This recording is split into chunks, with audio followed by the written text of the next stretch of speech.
Welcome to our story claimed by the Northern Wolf, an electrifying paranormal romance where fierce independence meets fated obsession.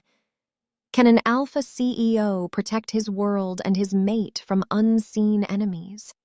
Can a woman who loves the wild learn to live within its ancient, dangerous heart? And when two souls are irrevocably bound, can love truly conquer all, or will it be shattered by a war between worlds?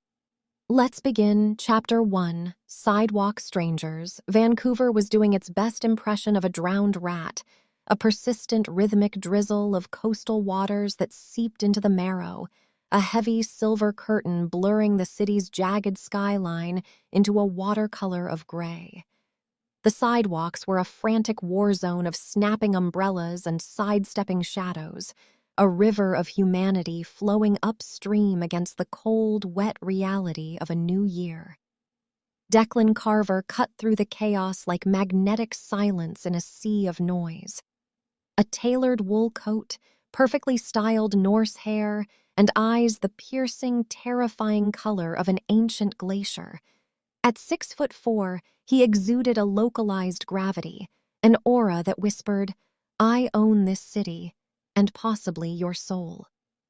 8 years as the Northern Alpha, 8 years as the CEO of a modern-day corporate empire built on real estate and blood-inked brokerage firms, had forged a man of lethal confidence. Most men gained such certainty from a hostile takeover or a winning lottery ticket. Declan had authored the latest edition of Machiavellianism with his bare hands. Then the scent hit him. Jasmine, cedar, mint, salt air with a distinct jagged undercurrent of "sit down and shut up." It slammed into his sternum like a phantom freight train, a tidal wave of pheromones that set his very DNA on fire. Mine. His wolf, a beast usually leashed under 1,000 layers of corporate steel, surged to the surface. It didn't nudge him.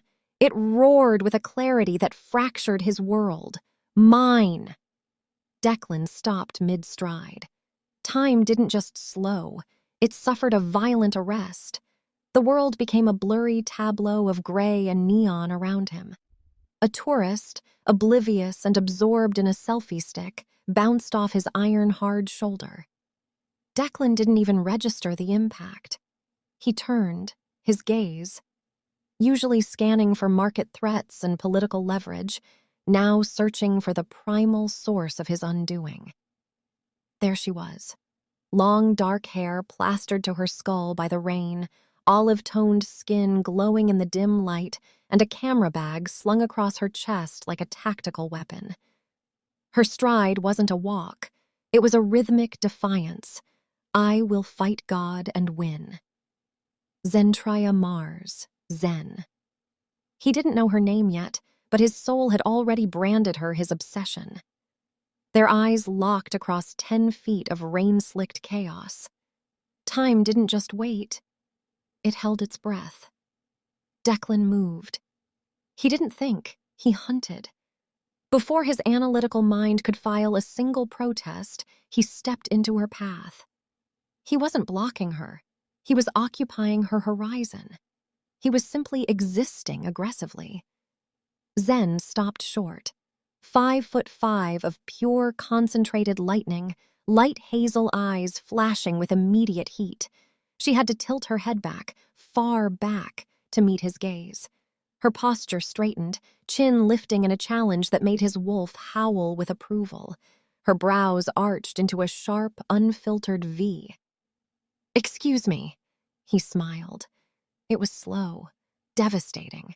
The kind of smile that had closed billion-dollar deals and made interns consider new careers. The kind of smile that would make James Bond look like a rank amateur. "You dropped this." He held out a hand. It was empty. Zen's gaze flickered to his open palm, then back to his face, bone-deep suspicion warring with a sudden, unwanted curiosity. Her lips, though compressed, twitched at the corners. "Creative.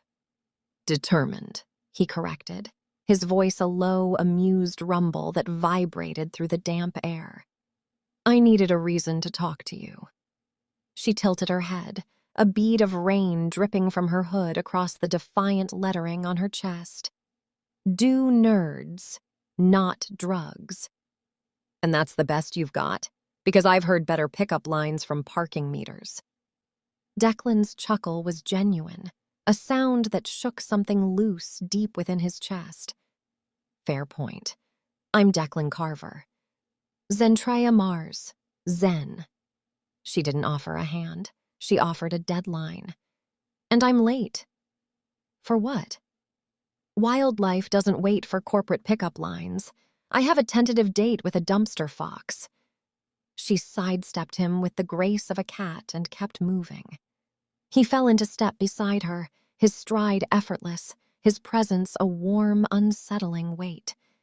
Then let me walk with you. Safety in numbers. Zen side-eyed him, her expression a mix of jagged suspicion and grudging fascination. You look like you have a boardroom to conquer, or a challenging warlord to consume. Don't let me keep you from world domination.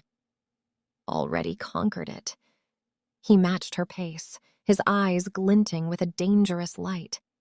Besides, I think you just conquered me. She snorted, a sharp, delightful sound. Smooth, but I'm allergic to mergers and acquisitions. Good. I prefer hostile takeovers. He glanced sideways at her, his nostrils flaring slightly. Ah, you smell like freedom. Zen stopped dead. This time she spun to face him fully, a spark of pure indignation in her eyes. Did you just sniff me? Declan paused, the briefest hesitation, before an utterly unrepentant grin spread across his face. He shoved his hands into his pockets, standing there like he wasn't currently battling a 1,000-year-old urge to claim her right on the pavement. Guilty. Occupational hazard. Stalker hazard, maybe. Her lips definitely twitched this time. Not quite a smile, but a beautiful approximation. You're weird, Carver. And you're fascinating, Mars. She shook her head, turning back to the rain. Flattery won't get you my number. Didn't ask for it yet. Yet, she echoed, a mocking lilt to her tone. Bold. Always. They walked another block in a silence so charged it threatened to ignite the puddles beneath their feet. Zen glanced at him again, the wariness in her eyes softening into something more dangerous. Interest. Seriously, why me? Because, he said simply, the truth and unexpected weight in his own throat. The second you walked past me, everything else in this city stopped mattering. She laughed, a short, surprised sound. Now that is a line. It's a fact. She met his eyes, holding them. Something flickered there. A shared frequency. A jolt of recognition she clearly didn't want to feel. She had dated enough to know that men this attractive were usually mythical or photoshopped. Her phone buzzed, a frantic vibration against her hip. She checked it, the moment fracturing like glass. I have to go. Wait. He caught her wrist. Not a trap, but a tether. Even through the dampness, the heat of his skin against hers was an electric shock, a jolt that went deeper than she cared to admit. Coffee, tomorrow, my treat. Zen looked at his hand on her wrist, then at him. You don't even know if I drink coffee. Everyone drinks coffee. Not everyone drinks with strangers who sniff them on sidewalks. Exceptional strangers, he countered, his grin broadening into something nearly wolfish. She pulled her wrist free, slowly, deliberately, as if testing the friction. You're persistent, especially for a man who's about to be rejected. You won't reject me. I know because you're worth the effort. His voice was a deep silk, laced with the unshakable certainty of an alpha who saw no other reality. Another beat, the rain, the hum of the city, and the thrum of an undeniable connection. Who are you to judge? she finally retorted, her voice a little breathless, a little wild. Call it wolf-like instinct, he thought, allowing himself the ghost of a triumphant grin. They locked eyes one last time, and in that single, shared moment, two separate thoughts resonated with identical, savage intensity. Challenge accepted. Zen turned abruptly, her camera bag swinging, and disappeared into the blurring crowd. She left him standing in the endless Vancouver drizzle, a wolfish grin on his face, and a bond in his chest that already felt like an ancient debt. Declan watched her go, his head held high, utterly satisfied for the first time in decades. Zentraya Mars, mine. And somewhere ahead, Zen, cursing under her breath at her own heart rate, thought, Declan Carver. Damn, why didn't I give him my number? Chapter 2. The Unveiling Vancouver Art Exhibition. Private wing of Carver Tower, 43rd floor. Zentraya Mars didn't just enter a room, she recalibrated it. She wore a sleek black dress that clung to her frame like a second skin, layered under a cropped leather jacket softened by the grit of actual use. Every step of her 18-hole black timberlands against the polished marble was a deliberate rhythmic strike, a symphony of edge and elegance. Her dark hair was swept into a tousled bun that defied the city's humidity, leaving a few stray strands to frame a face that looked like it had been carved from moonlight and defiance. Around her, the hum of Vancouver's elite was a white noise of vanity. Collectors in tailored wool whispered over champagne, and artists with neon-bright mohawks mistook volume for rhetoric.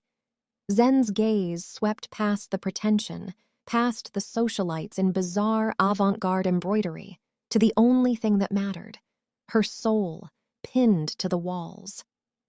Massive archival prints dominated the space, silver-gray wolves emerging from a shroud of mist, black bears standing as silent sentinels at twilight, wild orcas breaching like obsidian knives, ancient cedars weeping under the weight of the rain. Each image was a stolen breath, a visceral record of a world that didn't need humans to be magnificent. The entire portfolio had been liquidated in a single silent strike. Zen hadn't seen the exceptional stranger from the sidewalk for a week, but his name was now the only one that mattered. Declan Carver. He now owned every shadow and every light she had ever captured. The sales figures had made Valkyrie Mars, Zen's razor-sharp older sister and curator, wiggle with an uncharacteristic joy usually reserved for high-end tequila. Valkyrie leaned into Zen's space, her cheekbones looking lethal in the gallery lights. Mr. Carver requests you say a few words. The crowd is thirsty, Zen. This sale just made our decade. If you play this right, you're immortal. Zen stared at her. The request felt like being pushed into a cage with a spotlight. To explain her why was to bleed in front of people who only saw the color of the blood. But the images compelled her. She closed her eyes. Suddenly, she was 5 again, running through sun-drenched, waist-high grass. Around her, a pack of shadowy wolves loped in a silent, fluid dance of belonging. A silver pup yipped, nudging her leg with a warmth she could still feel. That dream, the phantom limb of her childhood, was the reason she chased the wild. It was the only place she felt whole. Her masterpiece sat at the center of the hall, a magnificent silver wolf. Its eyes, glacier blue rimmed with flecks of molten gold, seemed to follow you with an ancient, terrifying intelligence. No other photographer had ever tracked this ghost or his pack. It was the image that had set her career ablaze. The lights dimmed. Award-winning wildlife photographer and owner of Sapien Arts, please join me in welcoming Zentraya Mars. Zen stepped to the podium, her chin lifted, her hands steady as granite. The spotlight caught the rebellious gleam of her lips as her gaze locked instantly with Declan's. He was standing beside the silver wolf portrait. With his ice-blue, gold-rimmed eyes and predatory grace, He looked as if the wolf had simply stepped off the canvas and donned a $4,000 suit. She drew a breath, her voice cutting through the hushed room like a blade. "These photographs aren't decorations," she began, the quiet defiance in her tone silencing the last of the whispers. "They aren't trophies for your walls. They are records of creatures that don't ask permission to exist. I go to these places because the wild is honest. It is beautiful, it is brutal, and it doesn't care what you think of it." She let the silence settle, heavy and expectant. "Honestly, I hate events like this." A small, subversive smile curved her lips. "I'm not here for your approval. The forest doesn't require it, and neither do I. If you see the courage in these souls, I'm honored. But don't clap for me. Clap for the places that still breathe without our interference. Clap for the right to remain untamed." The silence held for a heartbeat. Then the room erupted. It wasn't polite applause. It was a thunderous, primal standing ovation. Zen stepped down, feeling as though she'd just escaped a snare. Before she could find an exit, Declan was there, parting the crowd with the effortless command of an alpha. He stopped inches from her, the scent of cedar and a gathering storm wrapping around her senses. "Powerful," he vibrated, his voice a low frequency that hummed in her marrow, "and dangerously honest." "I don't hold back," she countered, meeting his glacier gaze. She gestured to the red "sold" stickers. "Buying the whole room? Not exactly subtle, Carver." It wasn't meant to be. His mouth curved into a slow, victorious line as he invaded her personal space. "It was meant to ensure I had your undivided attention. I've already settled the logistics with Valkyrie. I noticed the name, relative, wife." Zen felt a smirk tug at her mouth. "Sister." Declan took a deep, deliberate breath, inhaling her as if she were the air he needed to survive. "Good. I'll provide whatever the family needs. But as for you..." He let his gaze trail over her with a possessive, hungry heat. "You're a different story. You're mine." Before she could ignite a retort, her sisters materialized like twin sentinels. Valkyrie, sharp, lethal, and wrapped in a power suit, offered Declan a smirk that could draw blood. "So this is the man who thinks he can buy our sister?" Her eyes raked over him, unimpressed by the billions. "You understand the invoice was for the art, not the artist, right?" She tugged Zen subtly out of Declan's gravity, breaking the spell. Annika, the 18-year-old empath with blonde curls and wide blue eyes, tilted her head. "You are exceptionally tall. Weren't you on a GQ cover?" Declan didn't skip a beat. As if by magic, a server appeared. Declan plucked 2 champagne flutes and handed them to the sisters with practiced charm. "A pleasure, ladies. Your sister's work reminds me of something I forgot I even lost." Valkyrie didn't budge. "The tax write-off is lovely, Carver, but did you actually look at the work? Or are you just marking territory with your checkbook?" "He's looked, Val," Annika intervened softly. She was staring at the silver wolf print, then back at Declan. Her voice dropped an octave, seeing something the others hadn't. "He's a wolf man. It's the eyes. The way the wolf won't break its gaze. It looks so alive. It looks like him." Declan acknowledged the youngest with a charmed tilt of his head before his focus snapped back to Zen like a needle to true north. "I'll have to invite your sisters to dinner just to pass inspection," he murmured, stepping marginally closer until his heat was a velvet hammer. "But make no mistake, this is my attention, my affection, and my resources. Whatever Zen wants, she has. I am merely the logistics." Valkyrie snorted. "Wow, you're really good at this." Zen rolled her eyes, but a traitorous smile tugged at her lips. "Valkyrie, stop." Declan's corporate veneer dropped, revealing the pure predator beneath.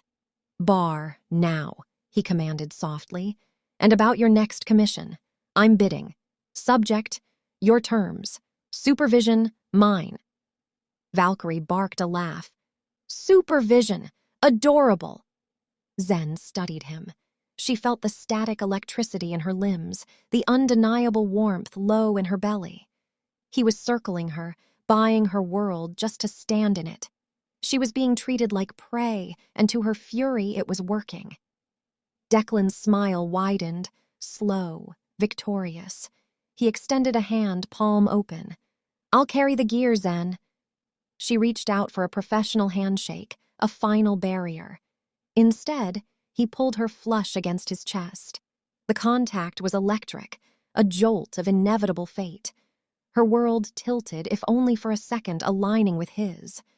Valkyrie muttered, "This is going to be absolute chaos." Annika smiled softly. Or something beautiful. As Declan finally released her hand, a subtle shift occurred in the opulent gallery. A chill, imperceptible to the humans, rippled through his senses. His alpha instincts flared with jagged sharpness.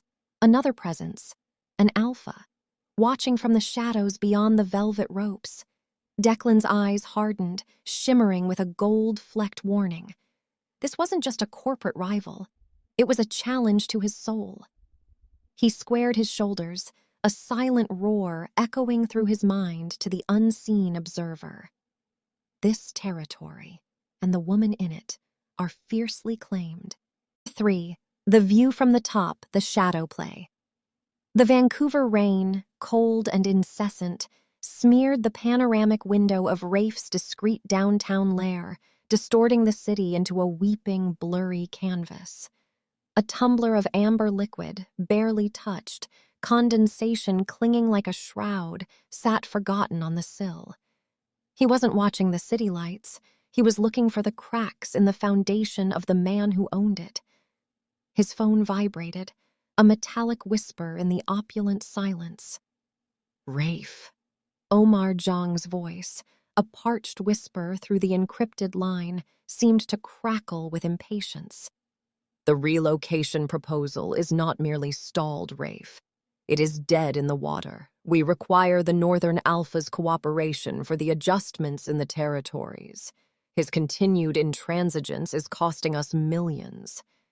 Rafe swirled his drink, the ice a silent protest against the heat in his eyes. Declan Carver is particular about his carvings. He has woven a defensive web around his territory that is as much legal steel as it is primal, lethal instinct. Indeed. That's why we engaged your understanding of his historical methods. Can you persuade him, Rafe? Or do we consider more persuasive alternatives? Omar's voice hinted at brutality.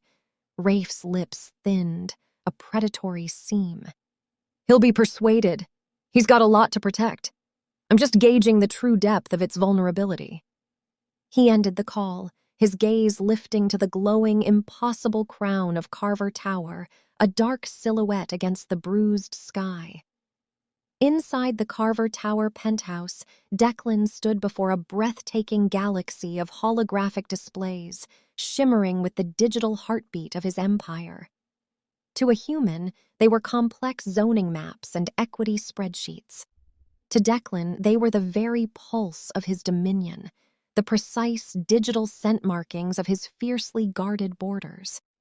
His dominance didn't just come from his size or his snarl. It came from an unyielding, brutal advantage. He understood the human heart with the same merciless precision as he understood the primal demands of the wolf's instinct.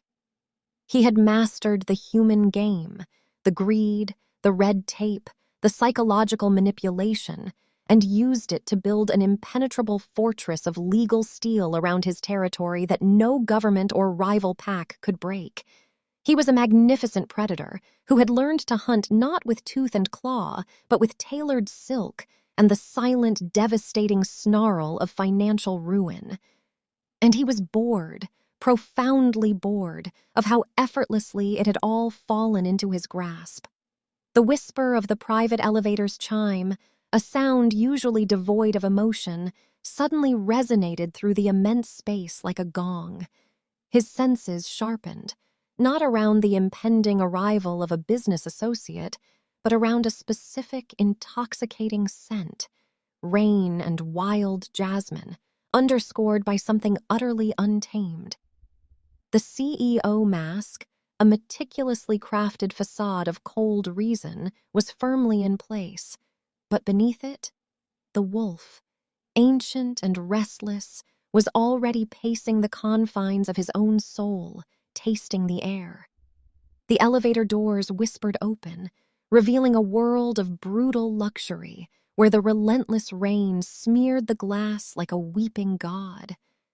Zen stepped into a realm of opulence she only knew existed through whispered legends and the infamous video tour of its bathtub, a monolith of marble rumored to have brought Drake to tears on live television.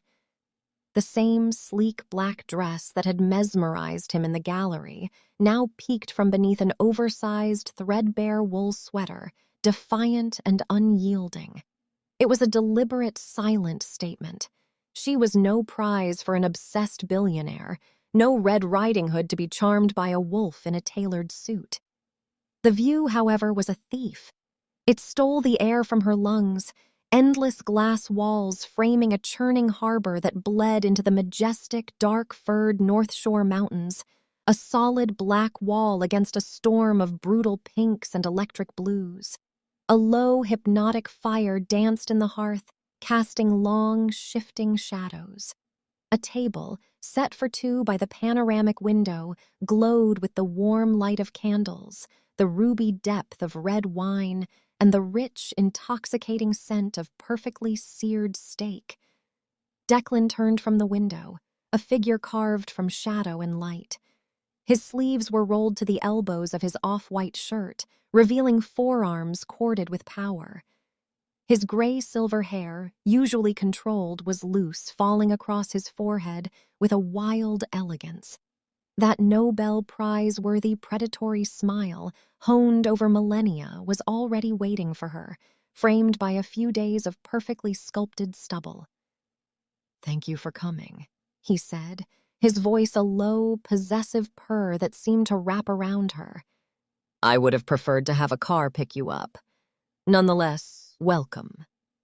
"I came for business," Zen replied, her voice sharper than the city outside, sliding her laptop bag onto a low, inconveniently placed bench.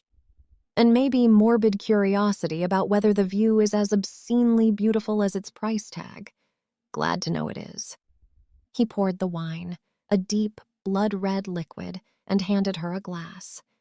She took it, drifting to the window, her fingertip brushing the cool glass as she drank, draining half the glass in one long gulp. "Congratulations," she said without turning. "You just put me in the next tax bracket. My accountant is going to need therapy."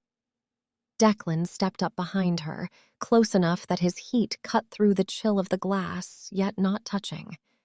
"Good. What's mine is yours." Zen looked sharply at him, hazel eyes narrowing, dangerously. "Pardon me?" He lifted one shoulder, unrepentant. "Standard operating procedure. You're my—" He paused, the word mate clawing at his throat, searching for a human equivalent that wouldn't spook her, landing on a careful half-truth. "Priority. Potential partner. Whatever label you want. Assets transfer accordingly." "You think because you dropped 7 figures on my prince that makes me co-CEO of your life?" Zen asked, her hand gesturing the immense height difference between them. "Authoritative body, me. Boss, me. Wealth and power, very much not me. This? It's a hostile takeover, Carver, not a date. And I don't do hostile takeovers. Your pursuit is inappropriate." Declan's mouth twitched, a slow, dangerous shift. "Inappropriate? Interesting choice of words.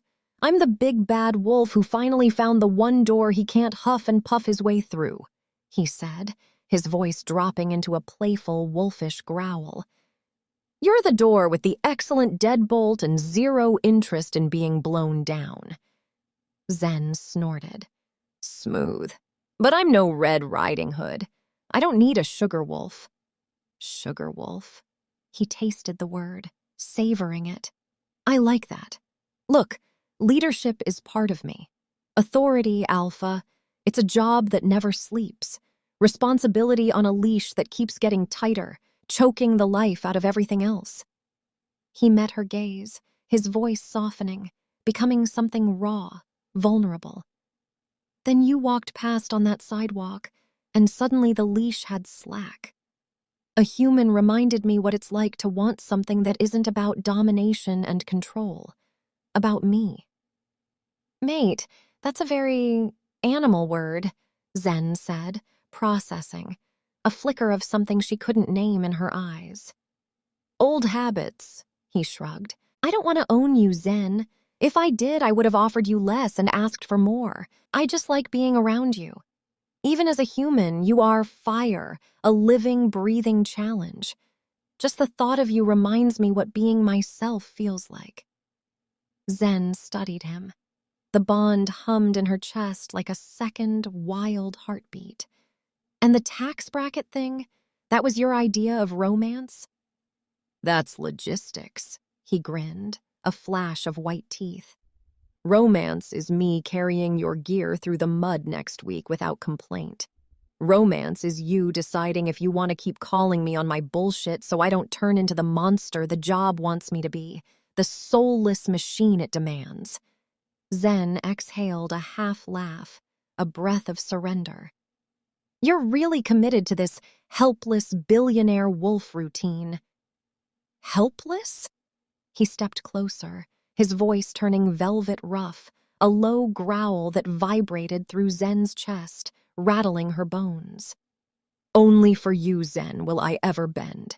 Otherwise, he commanded, his eyes blazing, I am terrifying. My command extends to my boardroom, my enemies, and my pack. There is not a single part of me that is helpless, and you would do well to remember that.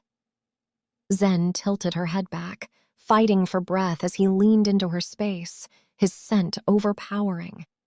So if I say yes to this commission, and only the commission, no more what's mine is yours surprises, no more forced proximity, no more unsettling declarations. No sudden bank accounts in your name, he promised, his eyes gleaming. The rest, we'll negotiate, on your terms, or more accurately, we'll fight, and you'll likely win. They moved to the table. The steak was perfectly seared, a silent offering, the conversation sharper than any knife. As the storm thundered outside, lashing against the glass, Zen wondered how surrendering this much gave him so much terrifying power over her. Must be a billionaire trick, she thought, a shiver running down her spine. Declan watched her, wondering how surrendering to her made him feel more powerful, more alive than he ever imagined. Can't be a human trick, he mused, the wolf within him purring in contentment. Chapter 4, Into the Wild. The float plane skimmed low over the water before touching down on the glassy inlet of northern Vancouver Island, the ripples spreading like secrets against the dark surface. Rain fell in a steady, soft curtain, a typical Pacific Northwest welcome. Zen stepped out first onto the pontoon, her boots sinking into the wet gravel of the shore, her camera bag already slung across her back. She wore her real gear now, a waterproof shell. Sturdy packs, and her hair tied back in a practical knot that still managed to look effortlessly tousled. Declan followed, moving with the easy grace of someone who belonged here more than in any boardroom. He carried the heavier gear without complaint, the tripod, extra batteries, the blind netting, as if it weighed nothing at all. He had traded his bespoke suits for muted, high-performance outdoor gear, but the inherent power in his posture remained. His silver-gray hair was damp, clinging to his shoulders, and his glacial eyes scanned the tree line with a quiet, piercing alertness. No entourage, no special treatment, just the two of them, the rain, and miles of untouched wilderness.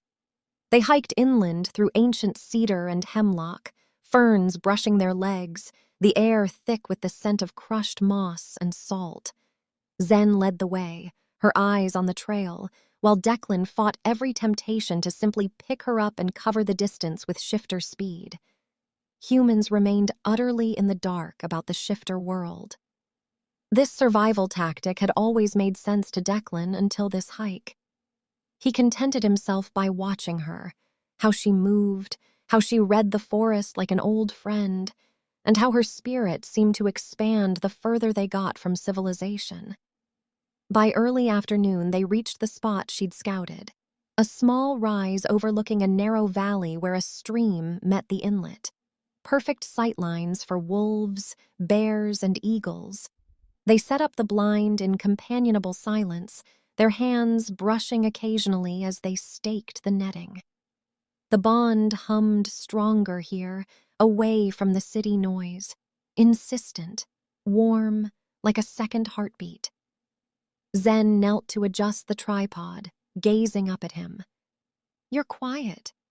Not what I expected from a guy who knows the center of each room was made for him and buys entire art careers for attention." Declan crouched beside her, close enough that their shoulders touched. "I'm listening to the forest. And to you." His voice was a low, resonant rumble. "This is your world, Zen. I'm just good company." She studied him, noticing the way he seemed to absorb every ripple of the wind. "You say that like you're not the alpha of half the northern territories." He smiled, slow, wolfish. "Even alphas know when to follow." They settled in. Hours passed as the rain pattered on the netting. Zen's camera clicked softly, capturing the arrival of ravens and a lone black bear. Declan was content to watch her work. His wolf approved deeply. Mate, strong, in our element and safe. "Look," Declan whispered, his voice barely audible, "down by the tide pools." Through her 600-millimeter lens, the world snapped into focus. As dusk crept in, the pack arrived. Silver-gray shadows moved through the understory, 5 adults and 2 yearlings. These were sea wolves, smaller and sleeker than their inland cousins. "They're foraging," Declan explained quietly. "See the male on that ridge? He's the sentry. His job isn't to eat, it's to ensure they can eat. He's the buffer between his family and the world. Kai, the lead male of this pack, runs a tight ship, but he's fair. That's why his pack thrives." Zen was fascinated by the hierarchy he described. "You talk about them like you know them, like they are neighbors." "When you spend enough time on the borders of their world, you tend to learn the names of the residents," he replied. One by one, the wolves lifted their heads, looking straight toward the blind. Zen froze, breath held. The lead wolf, a big silver female, locked eyes with Declan. There was no fear, no aggression, only a profound recognition. Zen exhaled slowly. "They see you." Declan's jaw tightened. "They always have." The alpha female held his stare for a long moment, a silent communication passing between them that Zen's lens couldn't quite capture, before the pack melted back into the trees. "That doesn't happen often," Zen whispered, lowering her camera. Declan met her eyes, his gaze holding a primal intensity. "They sense the bond. They needed to know you, and they needed to know you are mine." The silence stretched, broken only by rain. Zen shifted closer, her knee brushing his. "You've been scenting me since the sidewalk." He didn't deny it. She reached out, her fingers grazing his wrist. "Protective habit?" "Claiming habit," he admitted, his voice rough. Her thumb traced the inside of his wrist, and his pulse jumped beneath her touch. A low growl rumbled deep in his chest, quiet, private, and ancient. Zen's breath caught at the sound. "You're so warm," she murmured, "even in this cold." "Shifter perk," he said, the words slipping out as a half-truth she took as a metaphor for his intensity. She looked up, her eyes searching his. "Show me." Declan hesitated. Tradition screamed secrecy, but she wasn't asking for the secret yet. She was asking for trust. He leaned in slowly, giving her every second to pull away. She didn't. His lips brushed her temple, then trailed lower along her jaw. It was a scent marking, a declaration of intent. Cedar and storm mingling with her scent of jasmine and rain. Zen shivered, but not from the cold. She turned her face, her nose brushing his cheek. "You smell like the forest after rain. You smell like home." She laughed quietly, surprised. Smooth. Truth. They stayed like that for a long moment, foreheads touching, breath mingling. The bond flared brighter between them, mutual now and undeniable. Zen pulled back first, a small smile playing on her lips. "Wolves are gone. We should break camp before full dark." He nodded but lingered a second longer, his eyes memorizing her in the fading light. They packed up in easy silence, hiking back toward the inlet as the stars began to prick through the canopy. At the water's edge, the float plane waited, its lights reflecting on the black surface like a beacon. Zen paused before boarding, looking back at the man who was quickly becoming her entire world. "Tomorrow?" Declan smiled, the expression reaching his glacial eyes. "Always." As she stepped aboard, Declan watched her, his wolf content.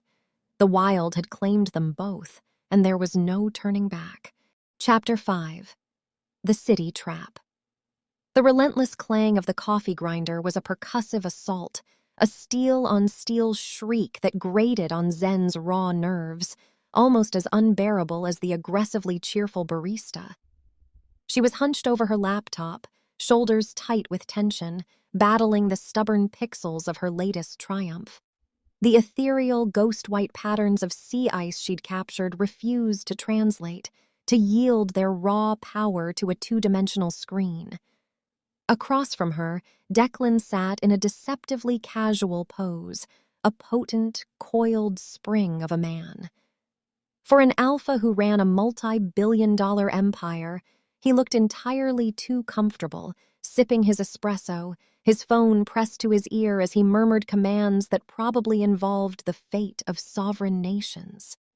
The air around him, even in this bustling, cloying cafe, still carried the faint, intoxicating scent of cedar and impending storm. It was a primal anchor in the urban chaos, grounding her even as it made her senses hum with a frantic, almost painful awareness. They'd only just returned from their initial foray into the brutal, beautiful seawolf territory. Up there, Zen had been in her element, navigating the rugged, unforgiving coastlines with an instinctive grace that Declan, despite his impressive adaptability, could only watch in silent, simmering awe. He'd learned to move quieter, to observe longer, his city wolf instincts slowly, painfully, reacclimating to the wild pulse of the land. The packs had been wary, their eyes sharp with ancient suspicion, but curious too, especially the young pups, drawn to Zen's quiet patience and the silent, clicking eye of her camera. She felt the rightness of it deep in her bones, a primal echo of the silver dreams that had haunted her since childhood. Declan concluded his call, his voice dropping into a low, resonant rumble. His glacier blue eyes, sharp with focus, found hers across the table, igniting with a possessive warmth that still startled her, a sudden blaze in the urban chill. "Anything captivating on the horizon, Mars?" Before Zen could utter a single word, a shadow fell over their table, cold and unwelcome. A voice, smooth as aged whiskey but with a gravelly undertone that grated like bone, sliced through the cafe's polite hum. "Zentraya Mars. Still chasing the wild, I see. Some things never change, do they?" Zen froze. The voice, a familiar serpent's hiss from a forgotten past, sent an immediate icy ripple of unease down her spine. Her head snapped up.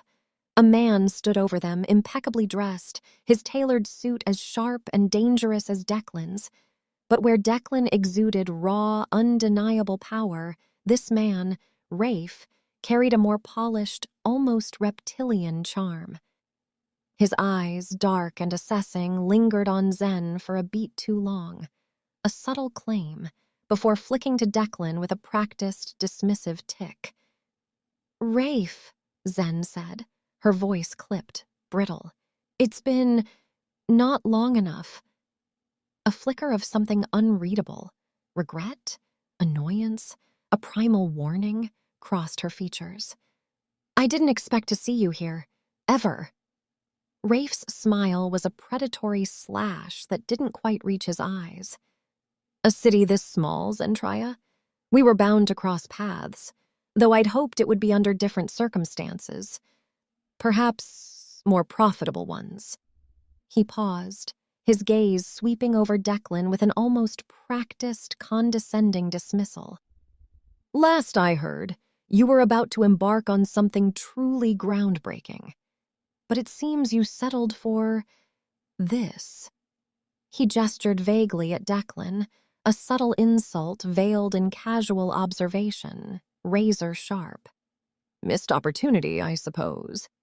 Ditching the suit to pursue opportunities with me would have opened entirely different doors for you, Zen. Ones that perhaps didn't require quite so much wilderness." Declan's jaw tightened, a minuscule, almost imperceptible shift that spoke volumes. His hand, resting casually on the table, clenched into a fist. The cedar and storm scent around him deepened, coiling like a territorial beast, a silent, primal warning. Rafe, with the arrogance of a man who believed himself untouchable, ignored the shift. He turned his full, venomous attention to Declan, though his words were still laced with a sneer aimed squarely at Zen. "And you must be Declan Carver.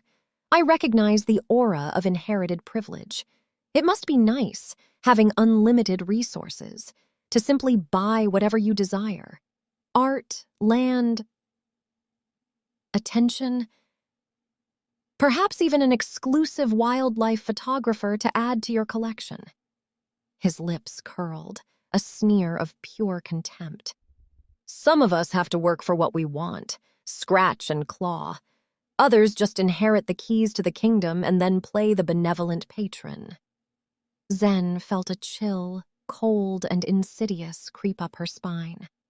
Rafe's words were meant to be dismissive, but they vibrated with a deeper, unsettling resentment, a barely contained fury. Declan, however, remained outwardly calm. His gaze, colder than any glacier, locked onto Rafe, promising a slow, inevitable demise. "The keys to the kingdom are often forged in fire, not handed over," Declan said, his voice a low, even rumble, devoid of any visible anger, which only made it more terrifying. "And some patrons ensure their acquisitions are protected. You've had your say, Rafe. We're busy." The dismissal was absolute, an alpha's command layered with corporate finality. Rafe's smile tightened, cracking at the edges. A spark of pure, unadulterated hatred flashed in his dark eyes before he gave a curt, almost involuntary nod. "Right. Don't let me interrupt the, patronage." He turned and melted into the crowd, a shadow consumed by the city, but Zen felt his gaze on them, a burning brand, long after he was gone. Zen found herself strangely, profoundly shaken. The memory of Rafe, always present but distant, now felt sharp, uncomfortably close, a predator finally sniffing at her heels.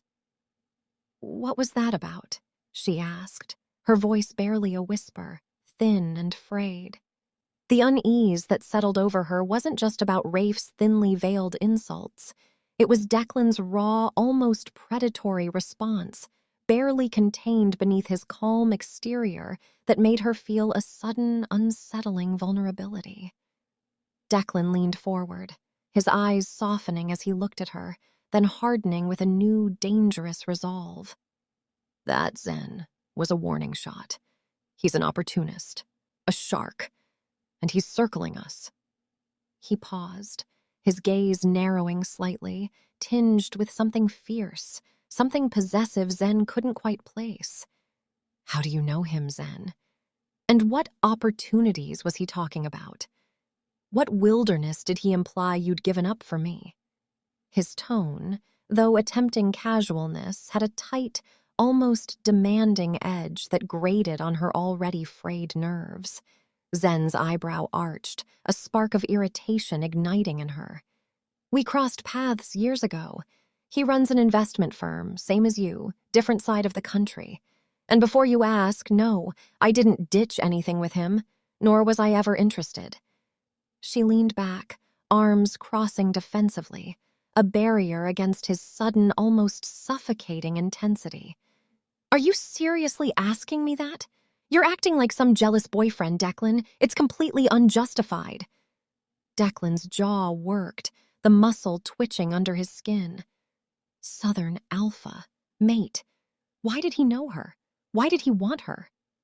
The questions screamed inside his wolf, primal and demanding. The instinct to protect, to claim, to tear apart any perceived threat warred with his human need for discretion, for strategy. Just curious, he managed, the answer flat and unconvincing even to his own ears. He took a slow, deliberate breath, forcing himself to relax, to rein in the wolf that snarled beneath. He clearly has a history with you and a grudge against me. It pays to know all the angles. It wasn't the full truth, but it was all he could offer without revealing too much, without unleashing the storm. Zen just gave him a long, appraising look, unconvinced but exhausted, and let it drop. Fine. Just keep your angles to yourself until you have some actual facts. Or better yet, don't, later that night. Rafe's private office, downtown Vancouver. The city lights outside Rafe's silent studio windows shimmered like a scattered galaxy, a blinding, artificial brilliance that was a stark contrast to the predatory darkness within. Rafe leaned back in his dark leather chair, a heavy crystal tumbler of whiskey in hand, his phone pressed to his ear, the only light the cold gleam in his eyes. Omar, he said, his voice shedding its earlier feigned civility, now sharp and cold as a winter blade. Our problem just presented itself at a coffee shop downtown. You know who I mean. Carver International. A muffled voice, crackling slightly with static, responded.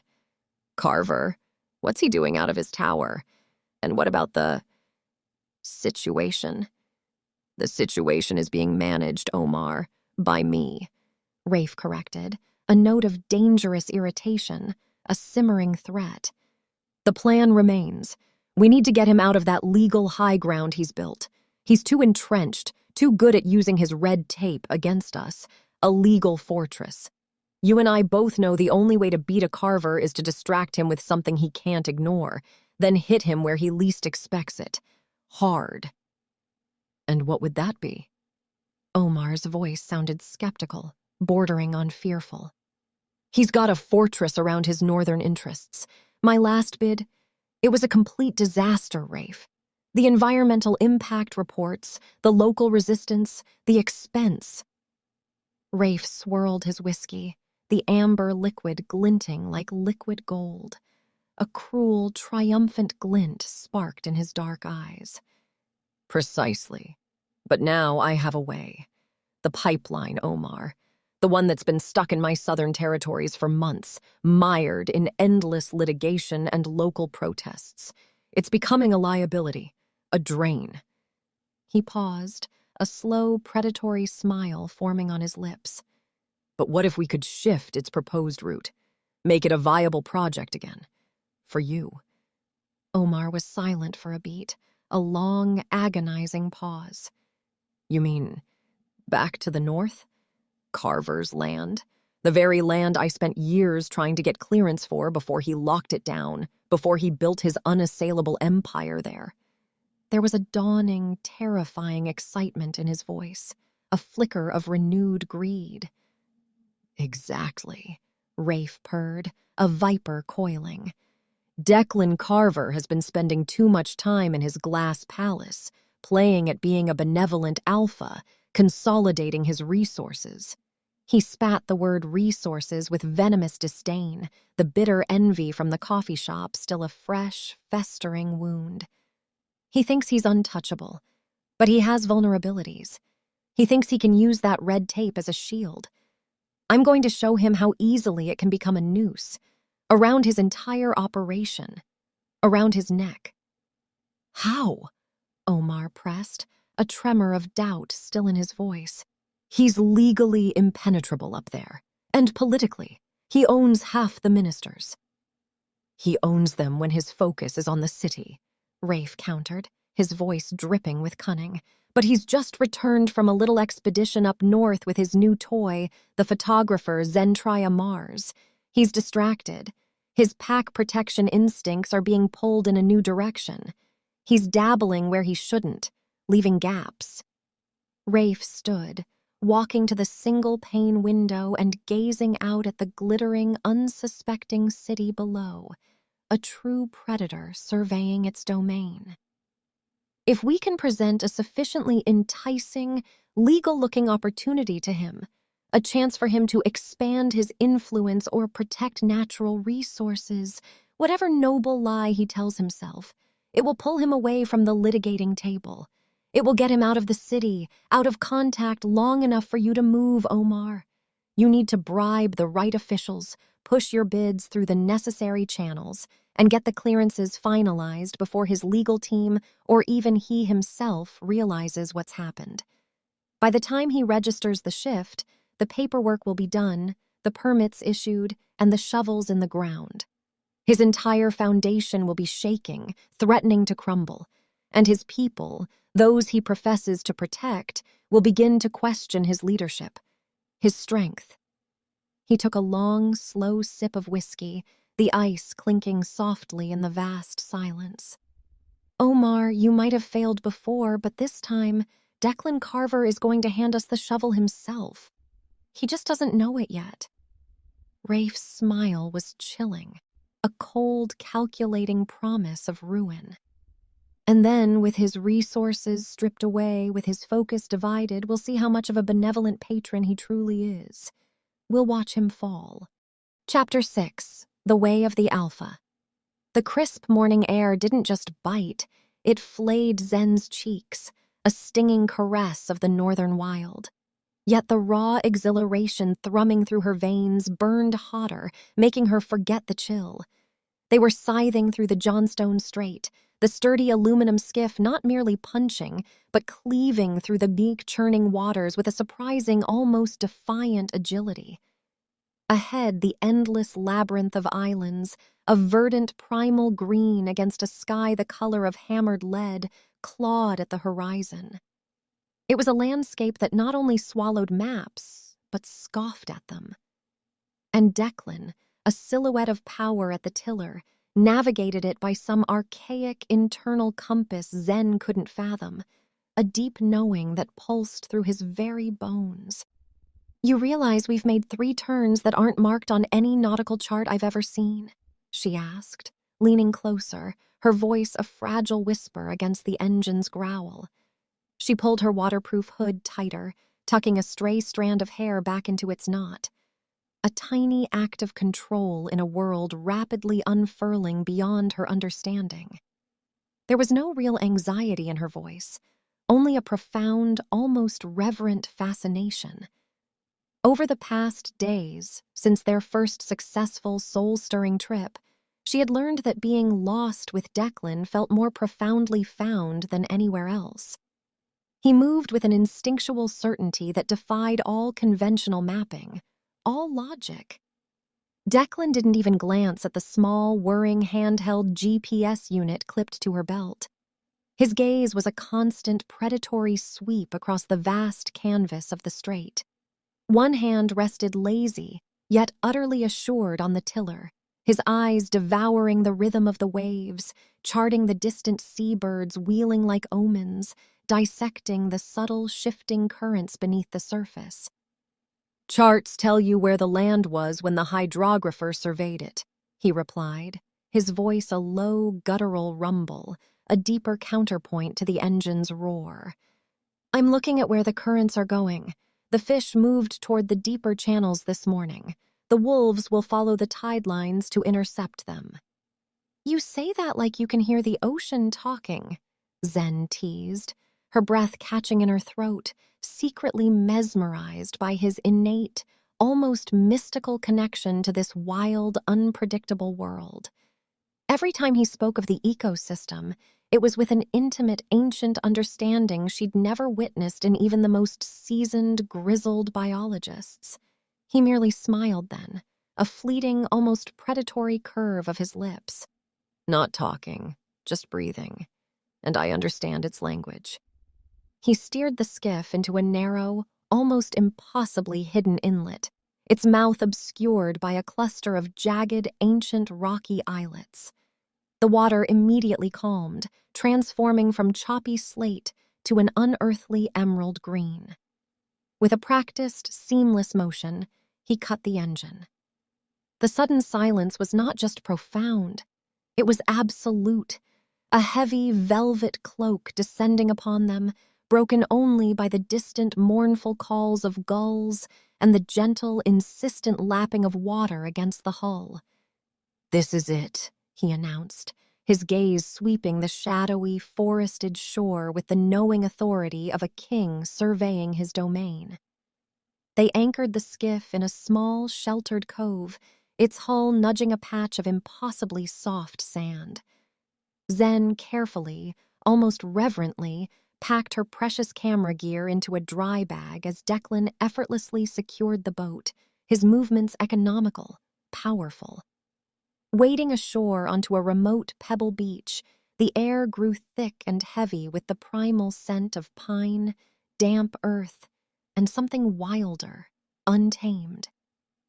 The hike inland was short but demanding, a brutal scramble up a steep forested bank through dense, grasping undergrowth.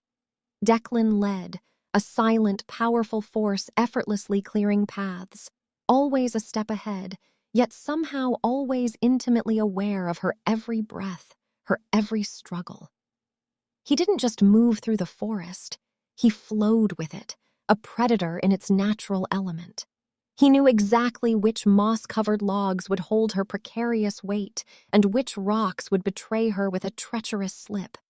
Without a word, a single glance, he'd reach back, his strong hand catching her elbow just as she stumbled, his grip firm, warm, and utterly absolute.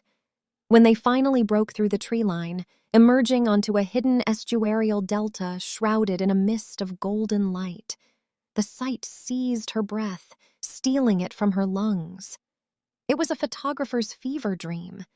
Golden hour light, already beginning to slant low and rich, bled across the marsh grass, painting it in impossible hues of amber and silvers. Scattered across the flats, half hidden by a natural, ancient screen of driftwood and low, grasping bushes, were a dozen sea wolves, magnificent, wild, and utterly oblivious. "This is it," Zen whispered, the words barely escaping her lips, a fragile exhalation of pure awe as she instinctively reached for her camera, her heart thrumming a frantic primal beat against her ribs. "The light. It's perfect." "Sit," Declan commanded gently, his hand guiding her down, a feather-light touch imbued with iron will behind a screen of salal bushes. "Don't shoot yet. Wait for the signal." "What signal?" she whispered back, confusion warring with a profound, unshakable trust. "The shift in the wind." He settled behind her, his chest a solid, unyielding fortress against her back. He began to narrate the scene unfolding before them in a low, authoritative voice that sounded less like a CEO observing wildlife and more like a king discussing the intricate politics of his subjects. Look at the yearling approaching the lead male.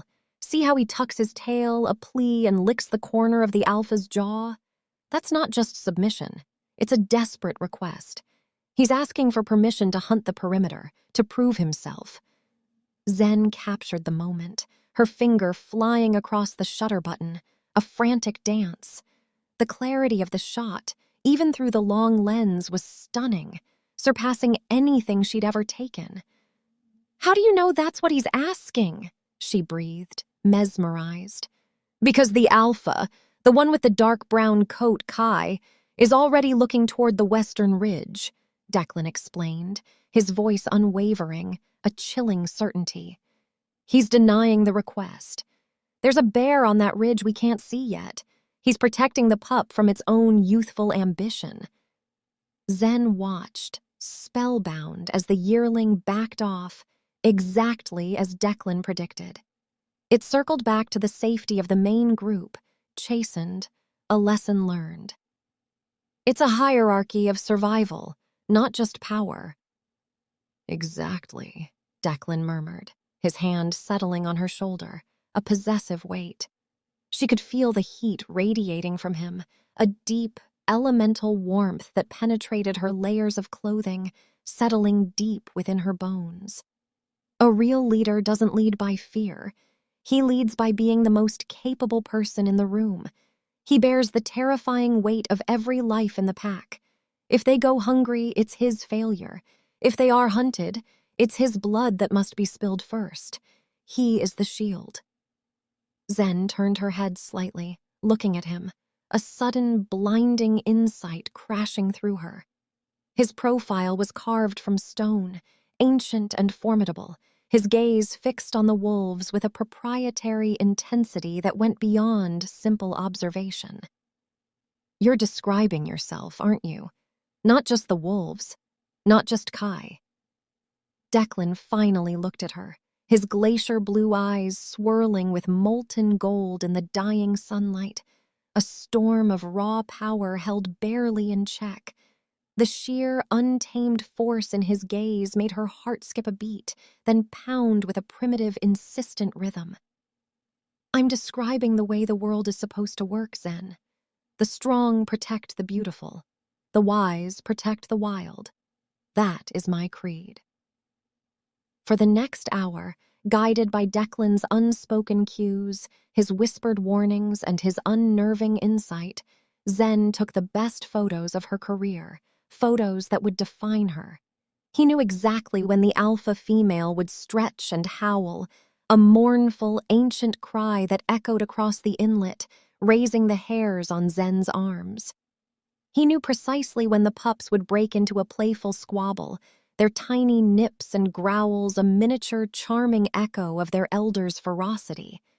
He was a conductor, not of an orchestra, but of the very pulse of the wild, and she, with her lens, was merely capturing the masterpiece he orchestrated. She captured moments of vulnerability, raw ferocity, and profound social connection that most researchers spent years, if not decades, trying to glimpse. As the last sliver of sun dipped below the horizon, painting the sky in fiery oranges and bruised purples, Zen leaned back against him, utterly exhausted, utterly exhilarated. The scent of pine, sea salt, and something uniquely Declan, clean, masculine, and elemental, a scent that now felt like home, filled her senses, intoxicating her. "I don't know how you do it. No charts, no GPS, just you, just knowing." Declan wrapped his arms around her, pulling her deeper into the crook of his body, holding her as if she were the most precious, fragile thing in his dangerous world. "The wild doesn't have secrets from me, Zen. And soon." His voice was a low promise, a delicious threat. "It won't have them from you either." She felt the rumble of his voice in her own chest, the bond between them humming with a frequency that perfectly matched the pulse of the wild around them. She felt like she was standing on the precipice of a vast, terrifying discovery, unaware that the man holding her, the man whose scent filled her lungs, was the greatest, most dangerous secret of all. The first brave stars began to prick through the deepening twilight as they rose, gathered their gear, and began their trek back to the waiting skiff. Camp felt more like home than any penthouse ever could. Zen's heart was full, her memory cards brimming with impossible images, and her soul stirring with an undeniable, growing connection to the man by her side. Chapter 7. The Revelation. The fire's dance cast flickering shadows against the ancient pines, its cheerful crackle a stark, almost defiant counterpoint to the distant, rhythmic wash of the waves. Zen hummed softly, a contented sigh escaping her lips as she meticulously organized her lenses, a satisfied ache settling in her shoulders. Their second expedition had been nothing short of a triumph.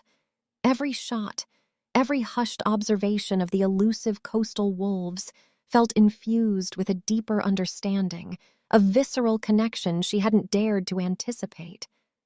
Across the small clearing, Declan moved with a silent, almost predatory grace, his hands efficiently coiling rope. Even here, amidst the raw, untamed beauty of the wilderness, he exuded a powerful, watchful presence. "Think that's everything, then," Zen murmured, a soft smile touching her lips. "I've got enough for 3 exhibitions at least, a lifetime of work." Declan nodded, but his eyes, sharp and distant, weren't on the rope.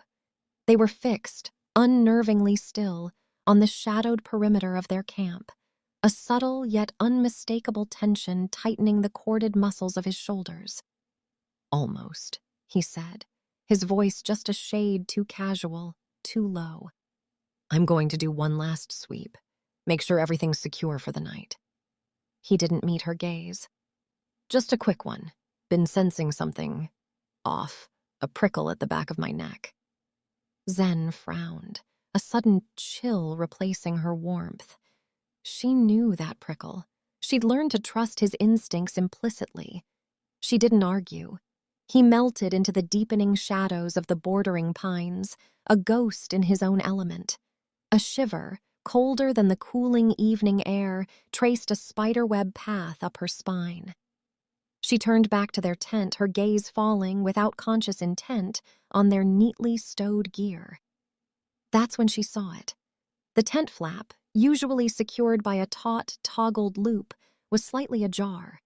A cold dread, slow and insidious, began to seep into her bones. She pushed it open fully. The interior wasn't ransacked, no chaos of torn fabric or scattered supplies, but it had been disturbed. A stark, gaping void where the neatly packed satellite phone should have been. Her breath hitched, catching painfully in her throat as she wrenched open her camera bag. Her heart plummeted.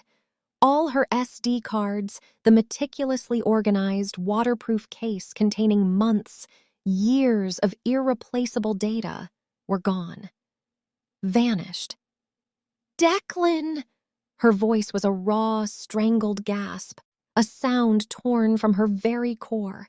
It barely reached the tree line before Declan was tearing back through the undergrowth, crashing through branches, his face a mask of controlled, terrifying fury she'd rarely seen.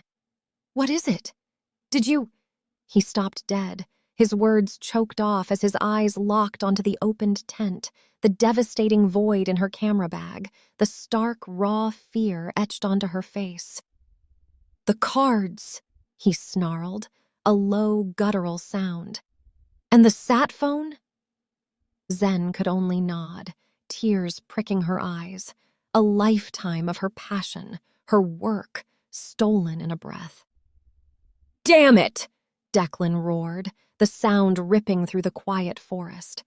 He surged to her side, pulling her into a tight, almost desperate embrace, his arms crushing around her.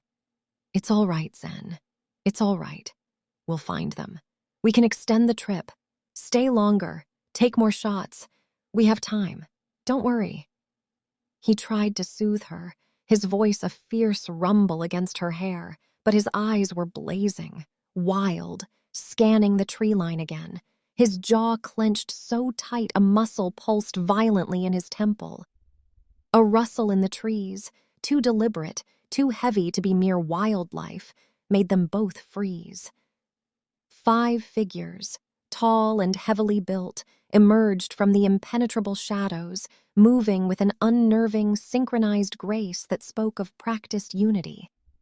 Not human. Their movements were predatory, their eyes gleaming with cold, calculating intent. They fanned out, forming a silent, menacing semicircle around the camp, their gazes fixed with unsettling intensity on Zen. Sea wolves. Then, from the ominous center of their formation, a 6th figure stepped forward.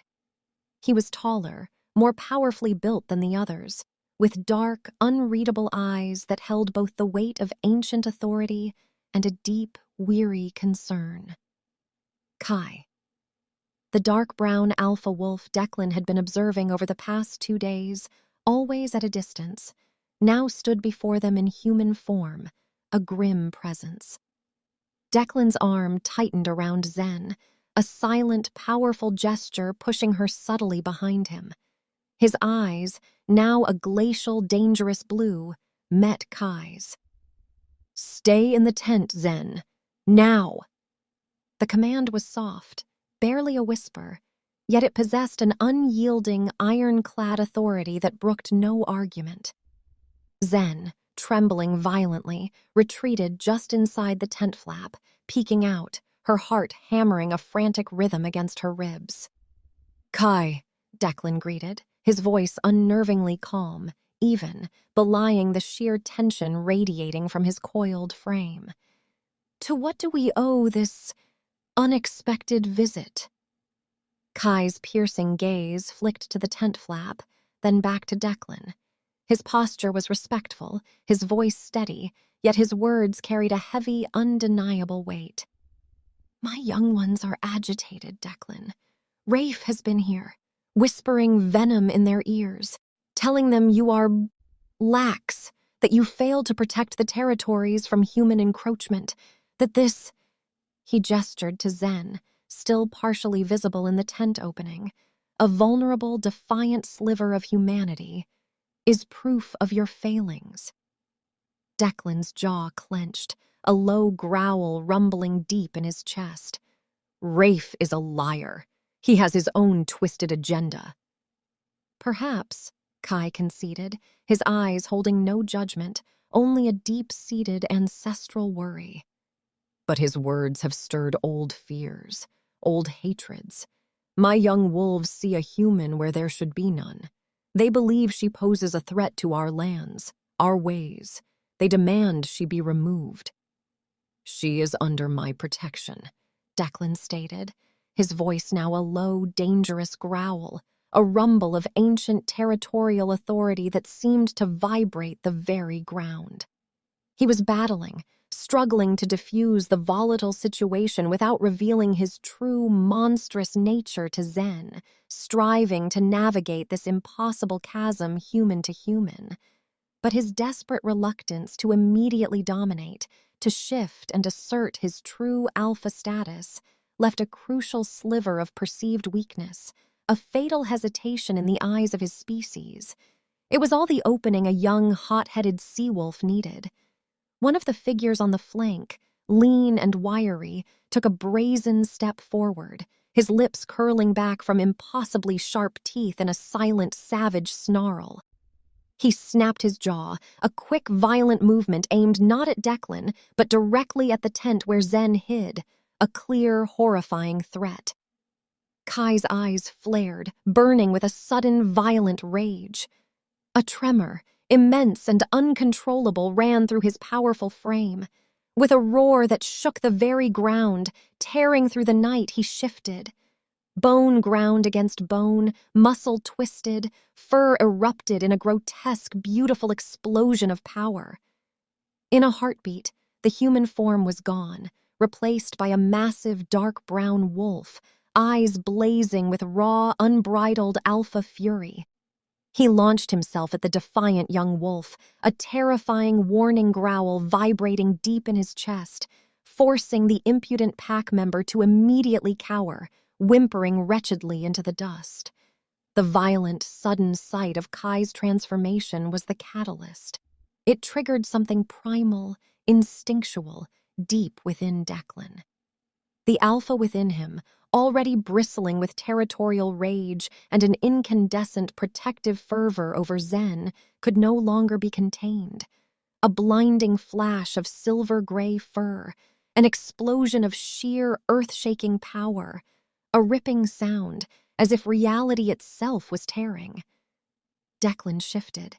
His form was colossal, gargantuan, dwarfing even Kai, a mountain of power that seemed to swell to fill the entire clearing.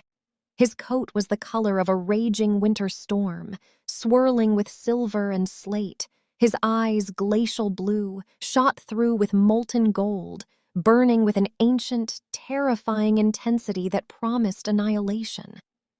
A growl ripped from his throat, not just a sound, but a vibration of absolute dominance that resonated in Zen's very bones, shaking the ground beneath her.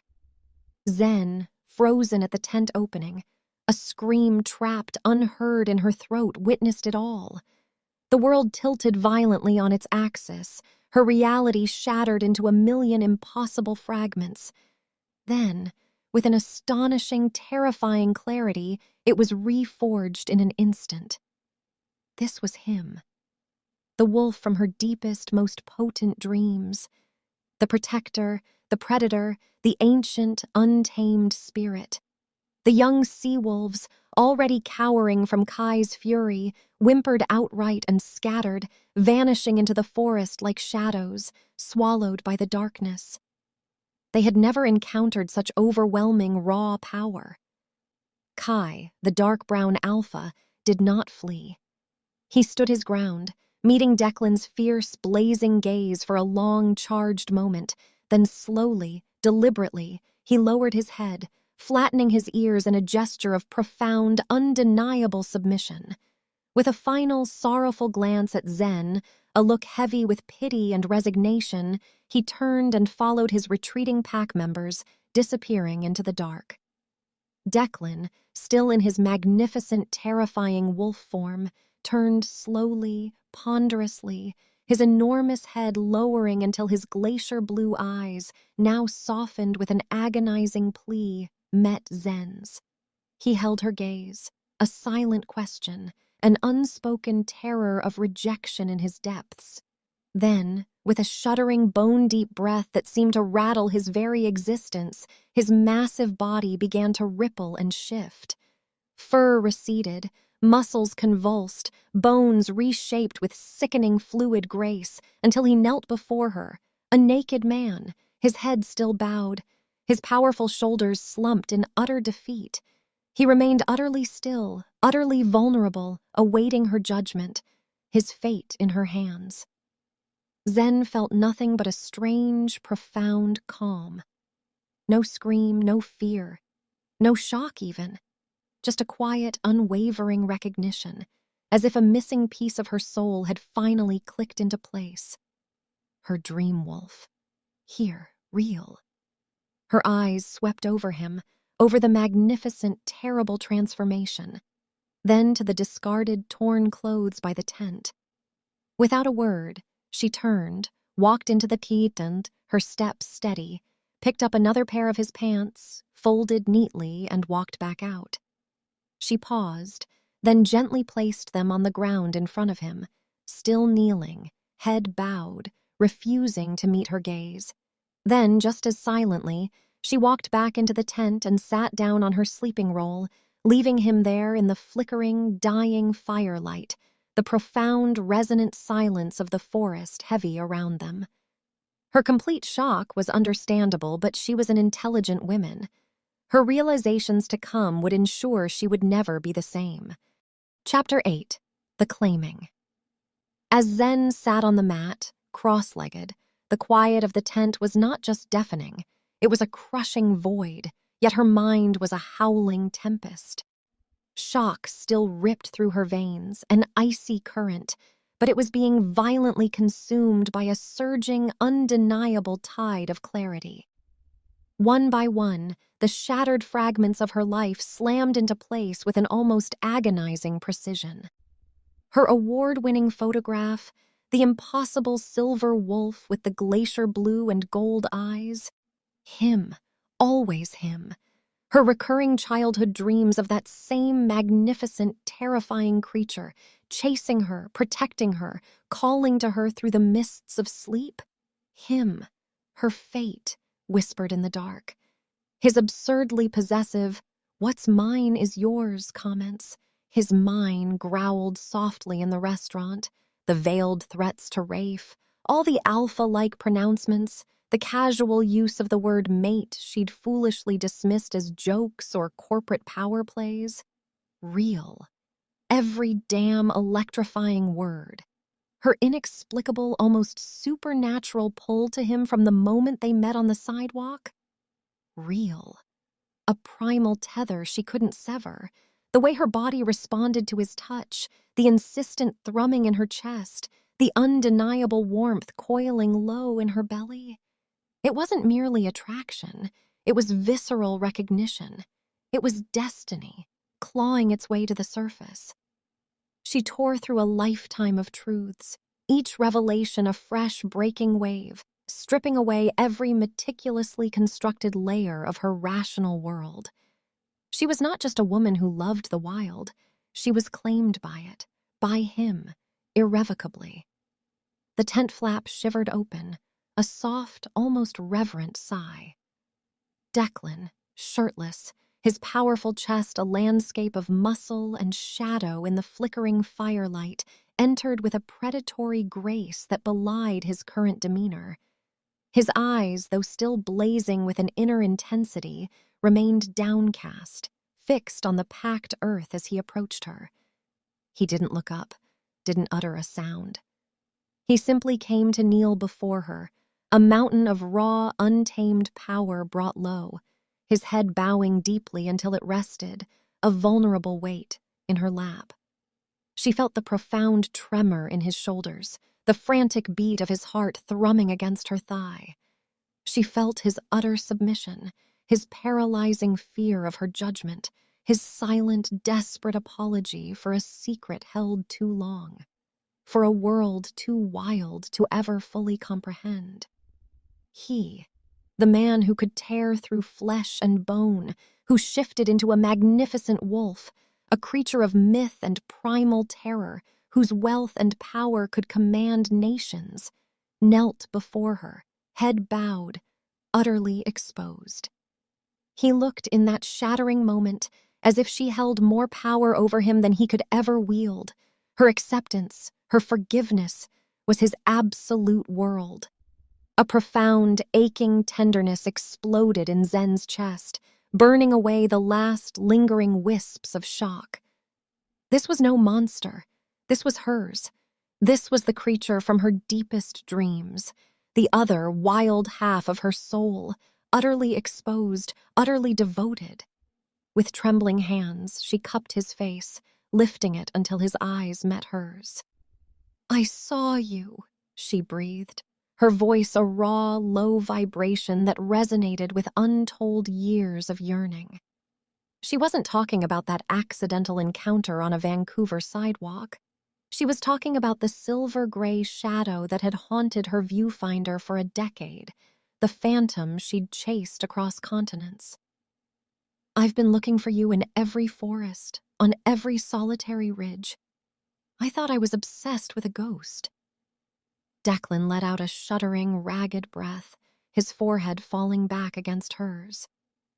"And I have been waiting for the scent of jasmine and mint to walk into my life since the day I took my first breath as a man. You weren't looking for a ghost, Zen. You were looking for home." Slowly, almost reverently, Zen's fingers tangled in his damp, light hair, urging his head up once more. His glacier blue, gold-flecked eyes, still rimmed with raw apprehension, locked onto hers. In their depth, she saw the wolf, the man, the alpha, and a love so fierce, so agonizingly deep, that it made her own heart ache with a primal understanding. No more words were needed. Or possible. With a desperate cry that was half gasp, half sob, Zen surged forward, pulling him to her, silencing his unspoken fears with the absolute consuming press of her lips.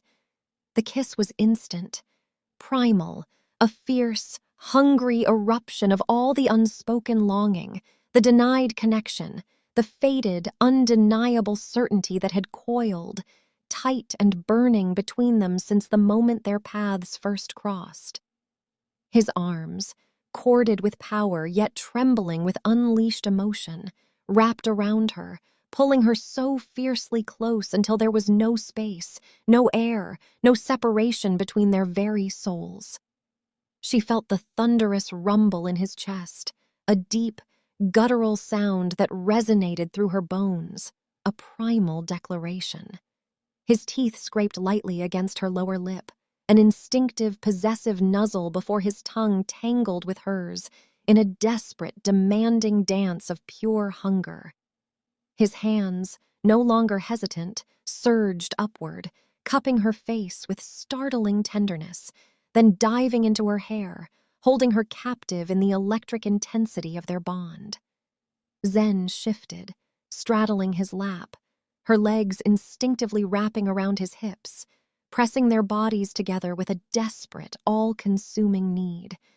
A low growl tore from Declan's throat, a sound of absolute possession, of profound, animalistic relief. His head buried in the curve of her neck, his lips hot against her skin, he inhaled her scent, jasmine, cedar, mint, a deep, visceral claiming. Then a sharp, almost painful nip at the sensitive skin of her neck, a brief, electrifying spark of pain and pleasure that sent a jolt through her, making her arch into him. It was a mark, a seal, an undeniable, eternal claiming. In that instant, the world outside the tent, the stolen cards, the menacing sea wolves, Rafe's insidious betrayal, all faded into nothingness.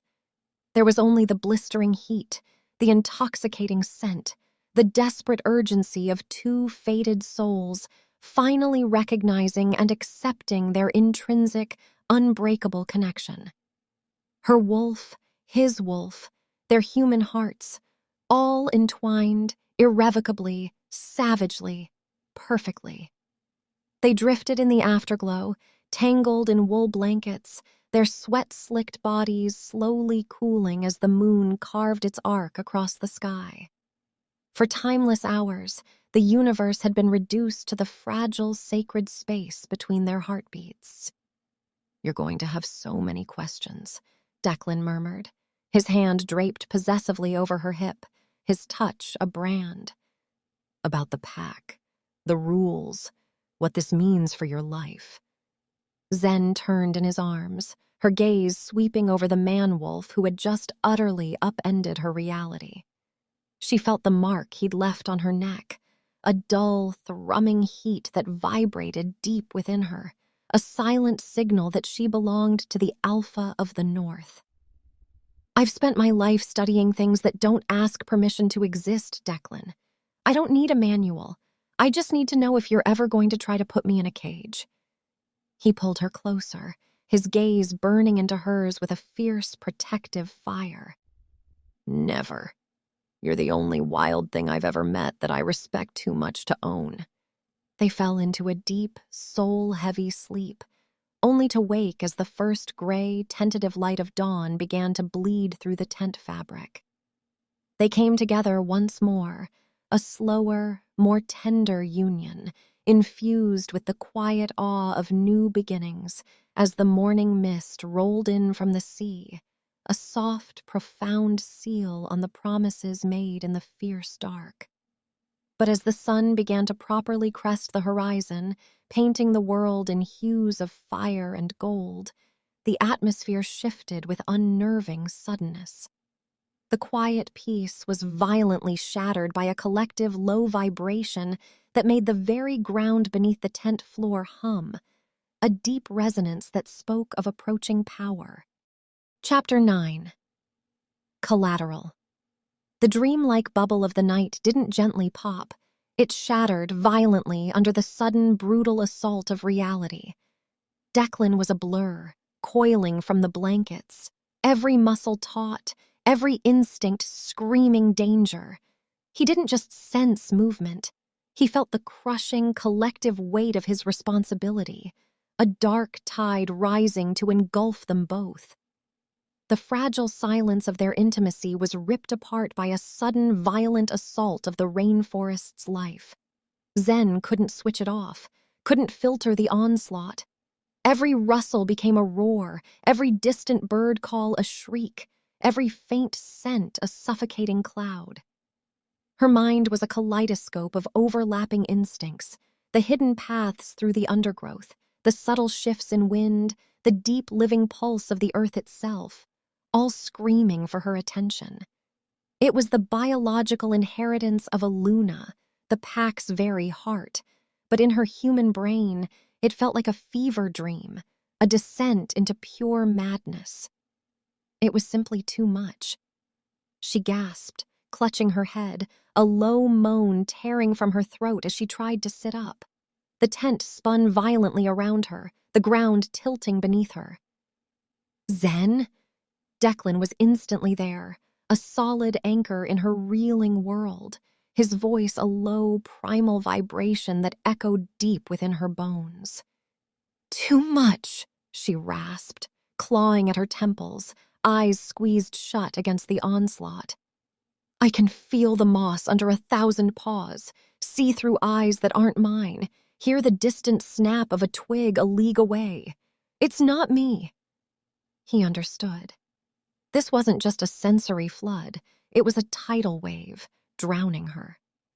The traditional knowledge of his entire pack, his entire world, had slammed into her human brain. He didn't waste time with words. He sat her on the edge of the bed, his large hands steadying her swaying shoulders, his touch a silent promise of protection. With a tenderness that belied his immense power, he began to dress her. His hands, usually so fierce, were surprisingly gentle, efficient. He pulled on her thick wool socks, his thumbs tracing grounding circles over her arches. Her rugged trousers, then the heavy sweater, each movement a silent promise to protect, to shield her from the storm brewing within and without. Zen was a dead weight, her mind darting between the safety of the bed and the sudden sharp instinct of a predator moving through the brush a mile away, its hunger a tangible presence. "Stay with me, Zen," Declan commanded, his voice a low growl, tugging the heavy wool over her head, smoothing her wildly tangled hair. "Focus on my scent. Anchor to me. Nothing else exists." He pulled her to her feet, his arm a steel band around her waist, practically carrying her as they stepped from the relative sanctuary of the tent into the biting, unforgiving dawn air. He froze, his hand cupping her jaw, his body a shield. Through the raw, newly forged bond, a surge of grounding calm, potent as an ancient spell, flooded from him into her. "The double sight," he murmured, his breath warm against her temple. "Your mind is trying to reconcile the fragility of human nature with the overwhelming tide of the pack's very essence. It's too much, too fast, my Luna." He lifted her chin, his thumbs brushing her cheekbones, his gaze burning, fierce. "Stay close. My pack is here, and they are not alone. We're about to find out exactly how much chaos that snake Rafe has managed to stir while we were otherwise occupied." When they emerged from the tense embrace, the raw, furious intimacy of the night clung to them, a palpable aura, transforming into the only armor they possessed. Declan stood with his shoulders back, a formidable wall of muscle and resolve, the alpha reborn, but his hand remained anchored to Zen's, a lifeline, a declaration for all to see. The clearing was no longer empty. Kai stood at the center, his expression carved from stone, but he wasn't alone. To his left stood a woman who seemed to command the very air she breathed, her presence a silent, chilling force. Her hair was a stark, almost blinding shock of silver, framing sharp, surprisingly youthful features. Her eyes, piercing gray, held the untamed wisdom of ancient ice. Ren, Declan's beta. Behind them, a dozen wolves waited in a disciplined semicircle, their forms rippling with barely suppressed power. Some were the leaner, salt-furred sea wolves from the night before, their hackles subtly raised. But the majority were Declan's own. Massive, deep-chested timber wolves, their fur dense and dark as forest shadows, their very presence radiating disciplined power. They had arrived, a silent, formidable army through the night. All were in wolf form, their eyes fixed intently on the couple, 100 predatory gazes burning into Zen. The moment their combined gazes, hundreds of years of instinct, fell upon Zen, the clearing pulsed. They didn't just see a human, they recognized her, a profound, unsettling tremor rippling through the collective consciousness. A Luna. But the recognition was followed by a sharp, predatory tension, a low growl barely suppressed in the throats of the sea wolves, a deeper, almost mournful vibration from the timber wolves. Ren was the first to break the charged silence, her voice cutting like a glacier wind, sharp and unforgiving. Declan, the pack is in an uproar. Rafe didn't just stir dissent among the desperate sea wolves. He has poisoned the council itself. He claims you've abandoned your sacred duty, Alpha, for a human, that you've not only compromised our bloodlines, but torn down our very borders. Kai, in human form, stepped forward, his voice heavy with ancient fears. My pack demands the truth. They saw the shift. They saw the power. But they also see her. He looked at Zen, not with the predatory hunger of the night before, but with a profound, wary curiosity that felt just as dangerous. An alpha of your standing, mated to a human, it has not happened in 3 generations, Declan. They see it as a terrifying vulnerability. They fear it makes the North weak, an open wound. They whisper that the red tape you use to protect us is actually a silken cage, woven by a man who has forgotten the feel of his own fur, forgotten the wild. Declan walked forward, standing his ground. He didn't need to growl. His very presence was a seismic tremor in the earth, vibrating through the assembled wolves. I have forgotten nothing. Declan's voice resonated, an unbreakable steel cord that silenced the very wind in the trees.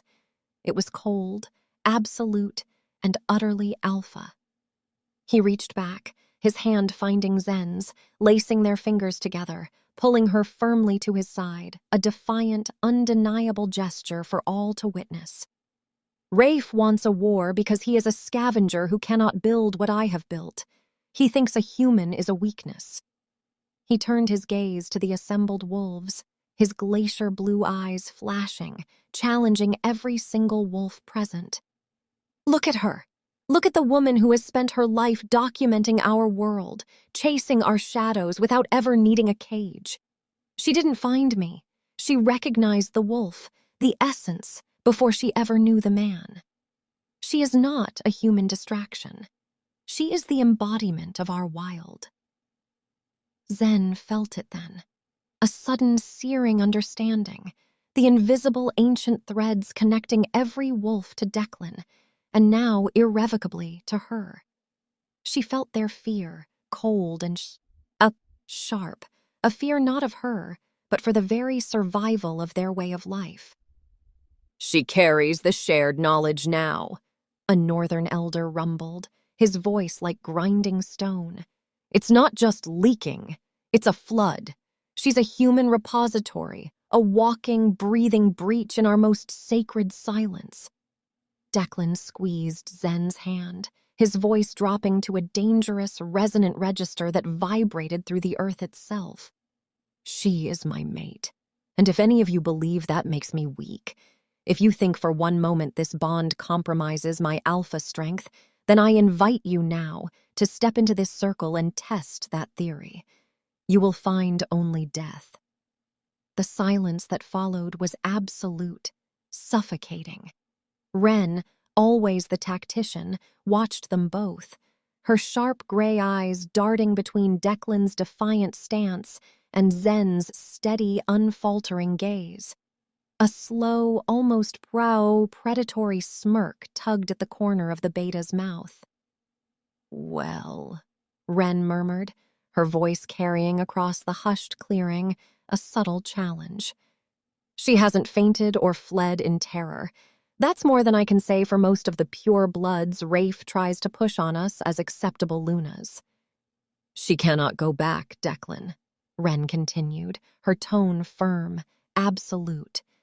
"If she leaves the North, Rafe or Omar will find a way to subpoena her, to break her, to use her against the silence. She is the collateral alpha. She stays, here, in the North, under our watch, until the city is bled dry of Rafe's cancerous influence." Declan's grip tightened on her hand until Zen winced, his jaw set, a silent, desperate refusal screaming through their bond. He was a strategist, a negotiator, but this was not a debate. He was being cornered, forced to choose between his mate and the very survival of his species. "You are not taking her from me." "No," Zen said, her voice ringing out, surprisingly clear and steady, a declaration. She met Ren's calculating gaze, then Kai's wary one. "She's right." She felt Declan's shock, a violent jolt through their connection. Zen used her quick analytical intelligence to piece the situation together with an efficiency that startled even her. She saw the shared traditional knowledge not as a burden, but as the living, breathing history it was, a treasure she had no right to risk. "I am a liability," Zen continued, a profound calm settling over her. "If I go back, I am not just a risk. I am a weapon Rafe can wield against all of you, against the very fabric of your world. I agree to remain. As the Pack's collateral, my words, my choice, not yours." The admission was a sacrifice, sharp and bitter. Declan's hand stayed anchored to hers for one last, agonizing moment, his whole body tense with resistance before he had to accept the brutal terms of the trade.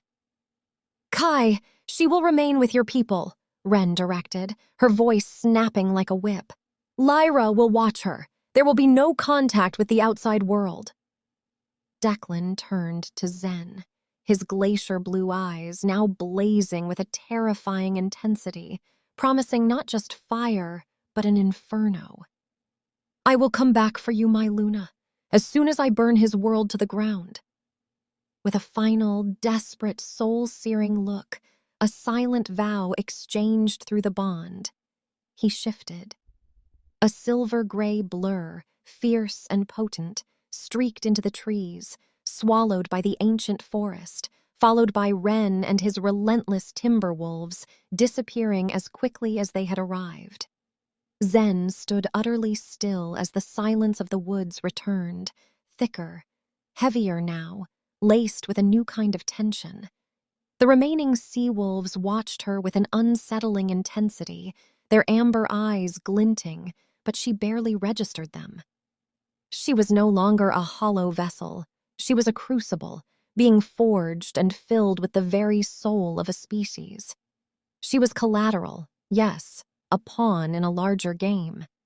But as she watched the last flickers of Declan's pack disappear into the ancient green, she realized her journey into the wild wasn't over. It was just beginning. She was the repository of their most dangerous secrets, and she would not only have to learn to carry them, but to wield them, if any of them were to survive. Chapter 10. The Keeper's Lair. The forest didn't just settle into an unnatural quiet after Declan's thunderous departure, it held its breath.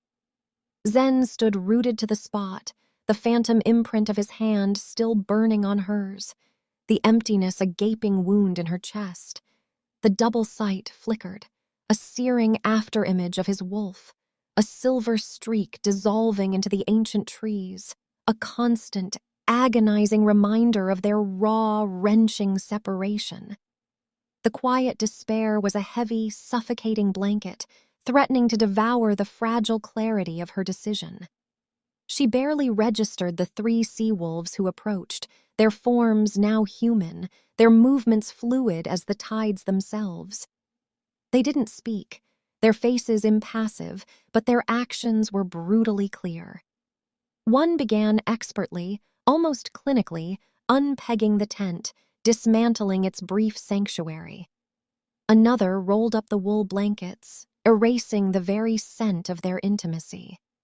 The third efficiently gathered Zen's remaining camera gear, carefully, pointedly, avoiding the bag that once held her precious SD cards.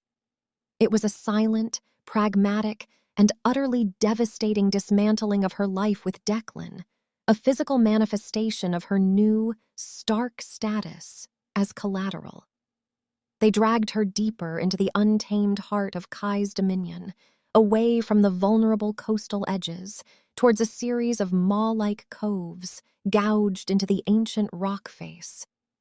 Their home wasn't a single permanent structure like a timber wolf pack house, but a collection of brutally primitive shelters, part cave, part canvas, part driftwood. It was a testament to raw survival, designed for relentless protection and unhindered mobility. They were guardians, not settlers, their lives a constant, wary vigil.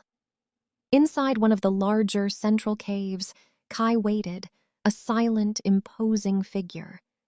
Beside him, a woman with a face etched with a kindness that warred with profound apprehension. Her silver-streaked hair pulled back in a practical, unadorned braid gave Zen a hesitant, almost fearful look. This was Lyra, Kai's sister. Zen felt the reserve radiating off her, a palpable sense of unease that felt like a physical chill. Lyra's eyes, ancient and wise, seemed to hold a raw, primal fear, not of Zen as a person, but of the immense, dangerous secret she now contained. Kai sensed it too. He placed a gentle yet firm hand on Lyra's arm. "Sister," he murmured, his voice soft but resonant. "I will speak with our guest. You may see to the others." Lyra nodded, a silent wave of relief washing over her features, and she slipped away like a shadow, leaving Zen utterly alone with the enigmatic alpha of the sea-wolves. Kai settled onto a thick animal hide, gesturing for Zen to do the same. "You are feeling the violent wrench of the severed bond," he stated, his dark eyes surprisingly empathetic, seeing into her very soul. "The sudden distance. It is disorienting. A phantom limb screaming in your soul." He understood her quiet despair, the loneliness that clawed at her, an abyss he recognized as uniquely human, though alien to his own pack-bound soul. Zen nodded, unable to speak, gagged by the lump of despair in her throat. She looked at Kai, his human form solid and comforting, yet saw, shimmering at the edges of her vision, the ghost of the wolf that prowled just beneath his skin, a constant, flickering reminder of her new, terrifying reality. "Declan is many things," Kai began, his voice a low, steady rumble that somehow quieted the static screaming in her mind. "To the human world, he is a CEO, a master of their glass and steel cages, a man of cold power and vast wealth. To his pack, he is the alpha, the protector, the very beating heart of the North. But the Declan who kneels before you, the Declan who speaks of love and home, that is a rare, precious sight. He would tear the world apart for it. Zen felt a tentative, almost painful smile touch her lips. "He's changed since we met," she admitted, her voice raspy, raw. "At first he was all boardroom and bravado.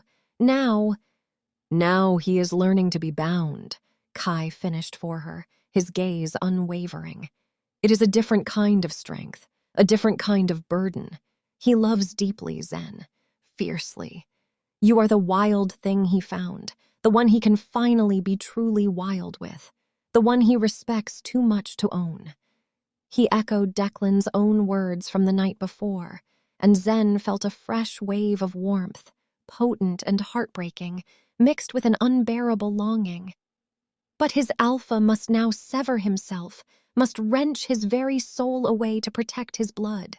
That is his unending agony, and it is yours now too. He watched her, his gaze penetrating, dissecting. The mind fog, the double sight. It is the traditional knowledge, trying to settle, trying to find its place. You are human. Your brain. It is not built for this, not like ours. We are born with it, a part of our very being, an instinct, a memory that flows with our blood. For you, it is a psychic invasion, a screaming torrent. I cannot truly comprehend what you feel. A solitary existence, a mind adrift, untethered from the profound living symphony that connects all things. It must have been so lonely. He leaned forward, his voice dropping to a conspiratorial whisper that seemed to echo from the very stones of the cave. But I can help you filter. Think of it not as a flood trying to drown you, but as a vast, ancient river carrying a million secrets, a million currents. We teach our young to find the currents, to separate the whispers from the roar. Close your eyes, Zen. Feel the static. Now, try to identify one thread, a scent, a sound, a feeling. Grasp that single thread, Zen. Let it be your anchor. Force the others to recede, to dim, if only for a fleeting breath. Zen did as he instructed. The static was immense, a cacophony of overwhelming information. But she reached for the deepest current, the one that hummed beneath everything else, the lingering presence of Declan. Not his physical form, but the resonance of his bond, a distant, powerful beacon, a promise of return. As she focused, the roaring deluge of information receded, the double sight no longer a torment, but a shimmering, complex overlay. She could see Kai clearly, yet still feel the ghost of his wolf, the raw, ancient power barely contained within his human form. "Good," Kai praised, a rare, genuine smile touching his lips, ancient and knowing. "You are learning. Your kind, your human kind. They struggle so with the sense of self. They worship the individual, Zen, elevate the solitary ego as a god. They believe strength lies in isolation, in grasping for more. But we wolves, we know that to be truly strong, one must be part of something larger. True strength, Zen, is found in the embrace of the collective, in the unbreakable web of connection. That is the essence of the shared knowledge. Not what you know, but how deeply you are connected." He rose, his expression grave once more, casting a long shadow in the dim light. "Declan will fight for you, but he fights for all of us. You must do the same. Not with teeth or claws, but with your mind. Understand the immense, terrifying power you now hold. For the very fate of our world, and perhaps yours, now rests within you." Zen nodded slowly, a quiet strength blooming in her chest, replacing the despair with a cold, fierce resolve. The raw agony of Declan's absence still clawed at her, but now, coiling within, was a purpose forged in the crucible of separation. She was the keeper of their secrets, the collateral for their future. And as she looked at Kai, she saw not just a human leader, but the ancient, formidable ghost of the wolf, a silent sentinel of the wild world she had just become an integral, dangerous part of. The journey into the wild, she knew, had truly just begun. Chapter 11, Threads of Fury, Currents of Calm. The static hadn't vanished, but it was no longer a mindless, drowning roar. Kai's lessons were a rigorous psychic discipline, a survival guide for a human mind navigating a sea of ancient ghosts. He taught Zen to pluck individual threads from the white noise of the shared knowledge, like a composer isolating a single violin in a chaotic symphony. She spent her days where the rainforest bled into the churning sea. With eyes closed, she learned to taste the metallic tang of an approaching storm miles away and listen to the rhythmic pulse of the earth. Gradually, the overwhelming deluge of ancestral warnings and predatory instincts began to crystallize into moments of terrifying clarity.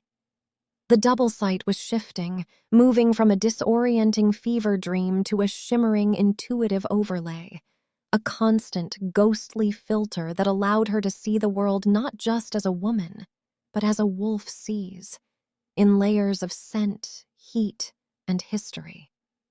Kai was a constant, steady shadow. When he wasn't commanding patrols, he was an anchor for her unraveling mind. His lessons were a cerebral baptism in the philosophy of the wild. He spoke of life and death as a seamless loop, an inevitable ebb and flow mirrored in the violent tides of the north. He contrasted the human obsession with the self, that lonely, fragile island, with the wolf's inherent understanding of the collective. The human struggles with the concept of true belonging, Kai observed one afternoon, his eyes tracking a gull's desperate dive. They see themselves as a solitary entity against a hostile world, but for the wolf, there is no I without the we. The pack is us, and we are the pack. Even in the deepest isolation, we hunt for the whole. That is our immortality. That is why we outlast empires. Zen absorbed his words like parched earth, storing them in a corner of her mind that felt increasingly alien. She sensed a profound hidden weapon within his philosophy, a lesson in survival that far surpassed teeth and claws. Then the collision occurred. A sudden, violent surge of pure, unadulterated fury ripped through Zen's mind like a lightning strike. She gasped, her knees hitting the wet sand. It wasn't a thought. It was a primal, seismic event. It was Declan. He was 100 miles away, but through the bond, his rage was a cold, righteous fire burning in her own veins. It was the roar of the alpha defending his heart, a predatory strike launched from a glass and steel fortress. Miles away, cloistered in a skyscraper high above the Vancouver skyline, Declan was a specter of granite efficiency. His outward composure was terrifying. His voice remained a low, controlled vibration, yet his words cut like surgical steel. Ren stood at his side, a goddess of ice orchestrating a digital massacre. Data streams and legal filings were their battlefield, the modern arena where Declan was currently dismantling a billion-dollar empire. "Omar Properties," Declan dictated, his glacier blue eyes fixed on a projected survey map. "They just violated the Southern Environmental Treaties. Ren, I want every litigation, every permit violation, every whispered bribe they've ever attempted. I want their regulatory history stripped bare. We are going to find every hairline fracture in their foundation and drive a spike through it." His anger was a controlled burn, channeled into a clinical, devastating assault. He wasn't just attacking a pipeline, he was erasing the name Omar Zhang from the map, brick by expensive brick. "And Rafe Sinclair," Declan continued, his voice dropping into a register that made the room's air feel thin. "He's tied to their shell corporations. Freeze every asset he touches. every deal he's ever brokered, every lie he's ever told. I want it scrutinized by the council and the IRS. I want his name to become a synonym for corruption. I want him legally, financially, and spiritually ruined. Even his battle-hardened legal team recoiled, but beneath the cold boardroom execution, his bond with Zen was a gaping, raw wound. He used the agony of her absence as fuel, turning his grief into a weaponized focus that was nothing short of lethal. Back by the sea, Zen stumbled, clutching her head as the aftershocks of his rage vibrated through her. The double sight went haywire, the world blurring into a frantic, chaotic motion of heat and blood. It was a jarring collision, her budding tranquility shattered by his fierce, city-bound war. She fought back. She pushed through the dizziness, grounding herself in the rhythms Kai had embedded in her soul. Seeking peace, she watched the young sea wolves foraging along the shoreline. They were sleek, silver-furred shadows darting through the shallows. They took only what they required, moving with an ancient, unhurried grace that stood in stark defiance of the destructive fury she'd just felt from Declan. Their movements offered a profound, silencing counterpoint to the relentless grind of the corporate world. It was a reminder that true strength didn't always look like domination. Sometimes it looked like balance. As the sun dipped below the horizon, the last of Declan's searing anger faded into a dull, thrumming hum. Zen didn't feel terror anymore. She recognized his fury for what it was, a shield he was wielding for their future. She was transforming. She was shedding the thin skin of her human perspective, piece by agonizing piece. She understood now that the wolf's way, the collective, the respect for the cycle, wasn't just an ideal, it was the foundation of the coming war. She missed Declan with an ache that felt like a permanent bruise, but she was no longer a passive captive. She was becoming the keeper of a different kind of power, a fierce, inner resilience forged in the quiet understanding of the wild. Her human self was receding, replaced by a primal wisdom that was far more formidable than any boardroom strategy. She was finding her core, and it was made of ancient northern ice. Chapter 12.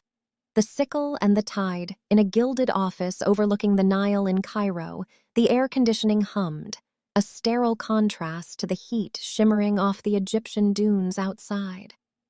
Omar sat behind a desk of obsidian, his phone pressed to his ear. His voice was chillingly calm, the sound of dry sand shifting over bone. "If Declan shows up to that injunction tomorrow, Rafe, you are a ghost," Omar said. "The environmental leaks he's feeding the press have reached the ministry here. My investors are looking for a scapegoat. If this pipeline doesn't break ground on his land, you will be the one buried in the litigation. Do you understand? I need a miracle." In a rain-slicked alley thousands of miles away, Rafe Sinclair gripped his phone, his face pale and eyes twitching with the stress of a man watching his empire dissolve. "I'll get him out of the city," Rafe hissed, his voice hurried. "He won't make the hearing. I have a lead on his collateral.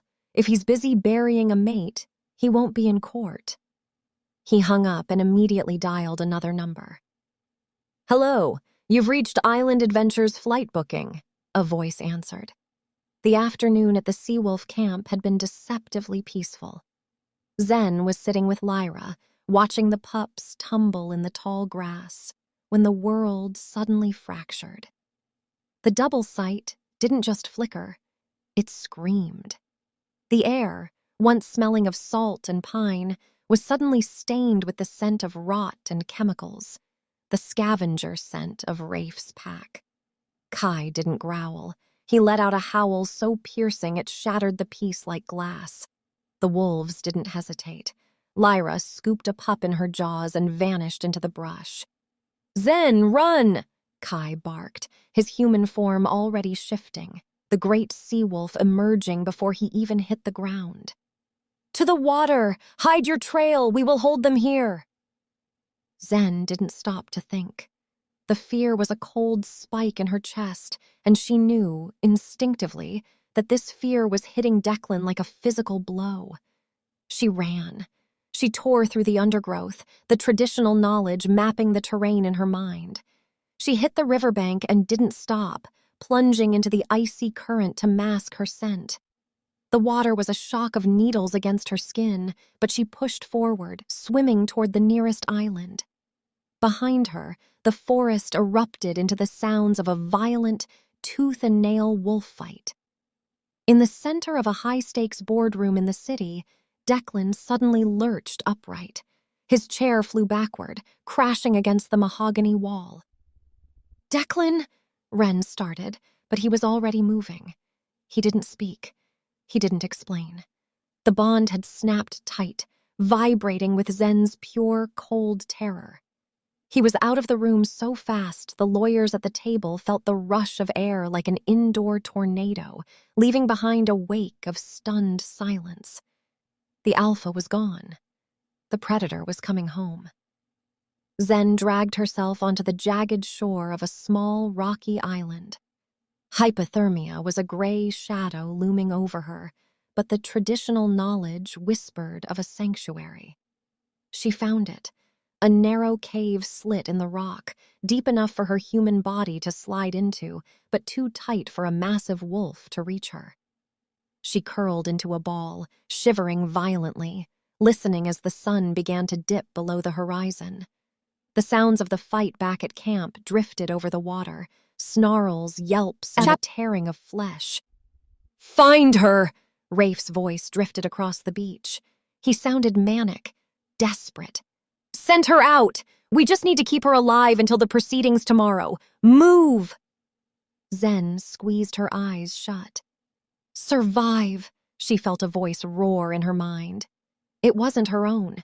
It was Declan's, a tether of pure will pulling her back from the edge of the cold. "I am coming."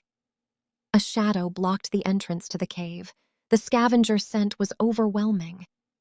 Rafe, in his wolf form, paced the opening, his yellow eyes glowing in the twilight. He snapped at the narrow opening, his teeth inches from her face, but he couldn't get through. Suddenly, a blur of brown fur slammed into Rafe. It was Kai. He was bleeding from a dozen wounds, his flank torn, but he stood between the cave and 3 of Rafe's wolves. He fought with the desperation of a king protecting his last stand. Zen watched in horror as Kai was forced back, his strength flagging as the 3 scavengers circled him for the kill. Zen moved to the mouth of the cave, her hands gripping a jagged rock, ready to die beside him. Then the world turned to fire. A streak of silver-gray fury, larger and faster than anything Zen had ever seen, tore through the tree line. Declan didn't shift. He simply collided. One by one, Rafe's wolves were knocked down, not just defeated but dismantled. There were no arguments, no legal threats, no boardroom negotiations. There was only the alpha of the North. Rafe realized his mistake too late. He turned, fleeing toward the ocean, desperate to reach the water. Declan was on him in a single terrifying leap. Just out of Zen's visual range, past the bend of the rocks, she heard it. A low, vibrating growl that shook the very stones of her cave. Then a sharp, sickening crunch. No pleading, no words. Just the sound of a body hitting the water and the silence that followed. Footsteps approached the cave, heavy, rhythmic, and dripping. Declan reached in, his massive hand trembling as he pulled Zen from the crevice. He was half-shifted, his eyes still the glowing gold of the wolf, his skin slick with seawater and the blood of his enemies. He couldn't speak yet. The beast was too close to the surface. He simply pulled her against his chest, nuzzling her hair, his breath coming in ragged, frantic hitches as he checked her for wounds. He threw his head back, letting out a thunderous howl, a call for the pack to bring medical aid for Kai. The sea wolf alpha lay in the red-stained sand, his breathing shallow, his fur matted. Declan didn't just offer a nod of gratitude. He moved toward Kai, still holding Zen tightly with one arm, and knelt in the freezing surf. He reached out and placed a hand on Kai's wounded shoulder. Through the bond, Zen felt it. It wasn't just a thank you. Declan was projecting the memory of the afternoon, the image of Kai sitting with Zen, the lessons of the tide, the grounding peace that had saved Zen's mind from shattering while Declan was miles away. Declan realized that without Kai's wisdom, he would have returned to a broken mate. Declan leaned forward, pressing his forehead hard against Kai's. It was the alpha's mark of equality. "You didn't just guard her life," Declan rasped, his voice thick with a respect that vibrated through the entire beach. "You guarded her spirit. You taught her when I could not." Declan looked at the wounded wolf, his eyes no longer those of a superior, but of a brother. "You are not my vassal, Kai. You are my blood. What is mine is yours. My lands, my strength, my pack. We are two halves of the same north." Kai let out a low, rattling chuff of acceptance, a spark of pride returning to his dark eyes. He had started the day as a keeper of collateral. He ended it as the equal of the most powerful alpha in the hemisphere. Declan turned back to Zen, his gaze devouring her. The separation was over. The hunt was done. But the shared knowledge between the three of them, Declan, Zen, and Kai, had forged a new kind of pack, one that the city would never be able to break. Chapter 13, The Language of Home. The office in Cairo was silent, the obsidian desk now cleared of everything but a single encrypted phone. Omar stood by the window, watching the sun reflect off the Nile, but his mind was on the cold, dark waters of the north. He spoke into the receiver, his voice a low, melodic cadence of Mandarin. "I regret to inform you that the northern corridor has closed. The Alpha reached the injunction. Sinclair is no longer an asset. His accounts have been seized, and the environmental crimes are being traced back to our primary holding firm." A cold, sharp voice replied on the other end. Omar closed his eyes as he listened to his financial execution.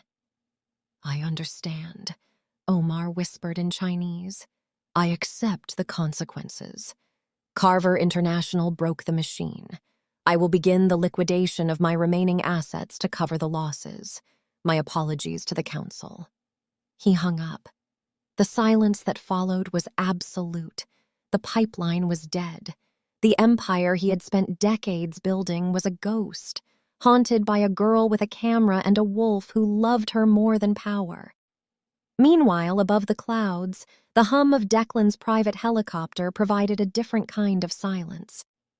Zen sat in the plush leather seat, wrapped in one of Declan's oversized cashmere sweaters. She looked out the window at the vast indigo sky, but her double sight was still active, showing her the pulsing life of the world below. Beside her, Declan was a shadow of his former corporate self.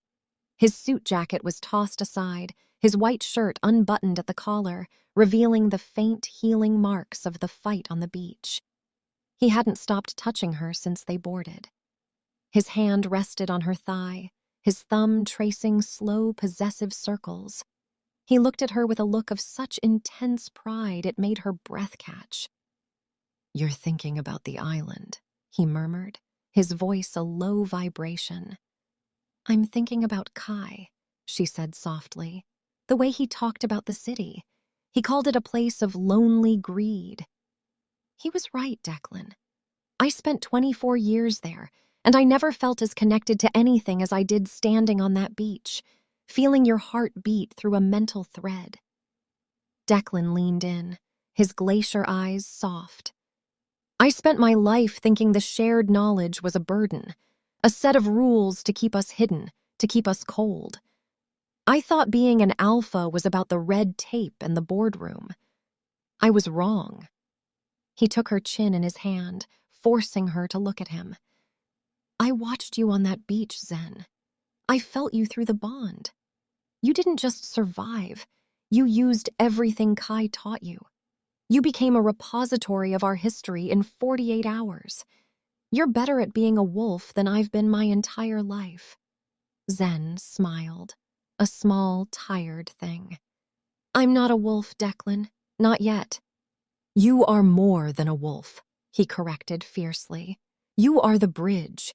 You've bridged the gap between my boardrooms and the sea. You've made Kai, a man I've looked down on for years, my truest brother. You've turned the North from a territory into a home." He paused, his thumb resting on her bottom lip. "Where is home for you now, Zen? If I take you back to your loft, back to your dark room, is that enough?" Zen reached up, placing her hand over his. She felt the ancient primal pulse of the timber wolf and the steady, protective heart of the man. She thought of her cameras and her old life, but they felt like photographs of someone else's dream. "Home isn't the loft, Declan," she whispered. "And it isn't the tent. It's the silence. It's the threads. Home is wherever the double sight shows me you." A slow, triumphant smile spread across Declan's face. Not the smile of a CEO who just won a merger, but the smile of an alpha who had finally found his soul. He pulled her into his lap, burying his face in the crook of her neck, breathing in the scent of salt and pine that now clung to her skin. "Then we go back to the city for one day," Declan promised against her skin. "We finish the court proceedings. We bury Rafe's memory in the archives, and then we go back to the north. Kai is waiting. The pack is waiting." He pulled back, his eyes searching hers. "My Luna is waiting." Zen leaned in, closing the distance between them. For the first time, the double sight didn't fracture. The man and the wolf were one, and as she kissed him, she realized she finally knew exactly who and what she was. Epilogue. 2 worlds, 1 bond. Spring 2026, Vancouver and the Northern Territories. The Vancouver skyline, a glittering scar against the twilight, offered a stark backdrop to Zentraya's simple white cotton dress. Rain, a constant companion of the city, had given way to the fiery embrace of a setting sun, painting the penthouse in hues of gold and rose. She stood by the dresser, her gaze caught between an open drawer and her packed bag, a soft, weary sigh escaping her lips. Why is everything still so hard?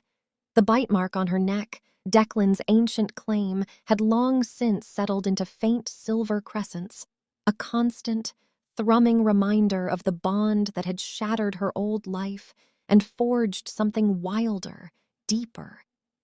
Declan didn't walk. He coalesced from the shadows, his presence a sudden heat at her back, his arms coiling around her waist with the practiced ease of a predator. His silver hair, usually a storm of defiance, was pulled back tonight, a nod to the city's demands, yet the scent of cedar, salt, and the raw wild clung to him. "Case closed," he murmured against the sensitive curve of her temple, his voice a low, resonant vibration that pulsed through her. "The last of the consortium's claims? Dismissed? Permits? Permanently revoked. Our territories are finally, truly secure." A primal, possessive growl rumbled deep in his chest, a soft, dangerous sound that followed his hips as they pressed gently, demandingly against hers. Growl. Zen leaned back, melting into him, letting the steady thrum of the bond wash over her. It no longer overwhelmed. It anchored. Where once it had been a wild, untamed river, now it was a deep, powerful current. Every touch still sparked like magnified static, demanding all of him, drawing her in with a sensual gravity that transcended mere desire. It explained the extended lunch breaks, the stolen moments in the office, the late mornings born from the sheer magnetic pull of their entangled bodies. She anticipated his hunger, sensed the exact peak of his pleasure as if it were her own, wielding this primal intimacy with the quiet confidence of a Luna who held an alpha's very soul in her hands. When the last delicious ripple faded, her smile was a silent shout of triumph. "Triumphant," she breathed, turning her head to kiss his shoulder, "and utterly exhausting." He pressed a lingering kiss to the crown of her head, his eyes dark with fierce, protective pride. "We earned this, Luna. All of it." He held her tighter, the sheer force of his conviction radiating. The revolution, the geopolitics, the minor matter of toppling a government, they were just distractions. What truly matters is this. Zen knew what distractions he meant. The case closed that morning had been the culmination of a year-long geopolitical war.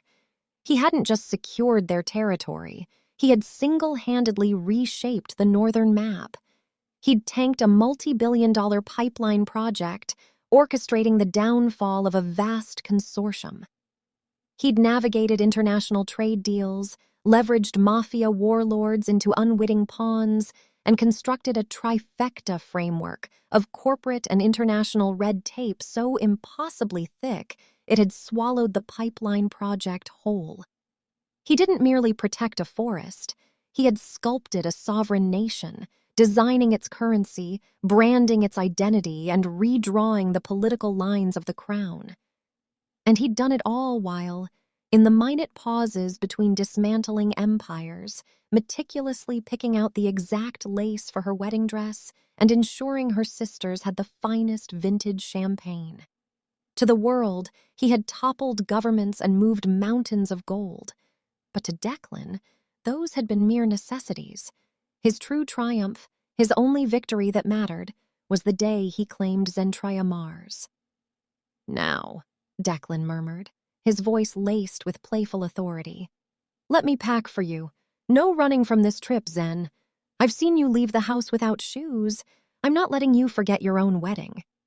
She rolled over, laughing as she reached for his hand, her gaze locked on his. "I only forget shoes because you're a distraction. Speaking of which, the arrangements for my sisters? You've made them?" Declan's lips curved into a slow, knowing, dangerous smirk. "I have orchestrated every last detail. Even Valkyrie will be hard-pressed to find a single flaw in my execution." The next morning, the city fell away beneath them. The private helicopter roared over North Vancouver, a silver streak against the vast green wilderness, chasing the rugged coastline toward the ancient heart of the wild. When they touched down, the air changed, crisp, ancient, heavy with the scent of pine and something else, life. Waiting for them was the pulsing heartbeat of the pack, 400 residents and another 100 ceremonial witnesses. Valkyrie stepped off the craft first, her sharp eyes scanning the horizon, her smirk a familiar, challenging gleam. Annika followed, wide-eyed and breathless, utterly enchanted by the towering cedars and the distant, haunting howl that carried on the wind. They walked a freshly cut path that opened onto the main grounds. The pack house, a sprawling masterpiece of cedar and stone, nestled into the hillside, surrounded by smaller cabins, communal fire pits, and open meadows where wolves ran freely, even in daylight. Children chased each other in human form, their laughter echoing through the trees, while adults shifted mid-stride, their fur rippling in shades of silver and smoke. "This is home now," Zen said, the realization settling into her heart like a profound whispered prayer. Valkyrie let out a low whistle, her gaze sweeping over the scene. "Not bad for a wedding venue, kid." The ceremony was stripped bare of city pretension. No soaring cathedral, no bespoke tuxedos. They gathered in a wide circle around a massive, ancient cedar, its branches draped with wildflowers Zen had gathered herself. Declan stood in dark linen, his shirt open at the throat, the wild etched into his very being. Zen, a vision in flowing white and light embroidery, radiated a quiet strength. Kai arrived last, emerging from the deep shadows of the trees in human form. His salt-streaked hair was braided back, his steady eyes acknowledging the alliance, the new path. He was there to witness the moment the human mate truly became the Luna. The elders spoke the old words, oaths of blood, bone, and the wild that bound them, their voices carrying the weight of generations. When Declan and Zen exchanged their vows, their voices clear and unwavering, they rang with the certainty of destiny. And when he kissed her, slow, deep, and final, the pack erupted. 100 wolves threw back their heads and howled, a long, harmonious cry that rolled across the inlet like thunder, a raw, joyous symphony of victory and belonging. As the fires were lit and the celebration took hold, Zen watched from Declan's side. She saw Kai approach Annika near the largest bonfire. Her sister looked up, startled by the alpha's intense gaze, but she didn't flinch. "You're Zentraya's sister," Kai said, his voice a low, gravelly rumble. "Annika," she replied, her smile soft and bright against the flickering firelight. "And you're—" "Kai." He gestured to the space beside her, studying her with a quiet, terrifying focus. "May I? If you're not afraid." Annika laughed, a light, musical sound that cut through the night. "Of wolves? Maybe a little. Of you? Not yet." Something sparked in Kai's eyes, a flicker of surprise, a nascent curiosity. The bond hadn't flared for him yet, but the potential hung in the air between them, thick and electric, like the moment just before a lightning strike. Zen leaned into Declan, her hand finding his. "Look," she whispered. Declan followed her gaze, then smiled, a slow, knowing expression that softened the hard lines of his face. "Another world," he murmured, his voice filled with a quiet triumph. "Just beginning." They stood together at the edge of the clearing, city and wild finely, impossibly, in balance.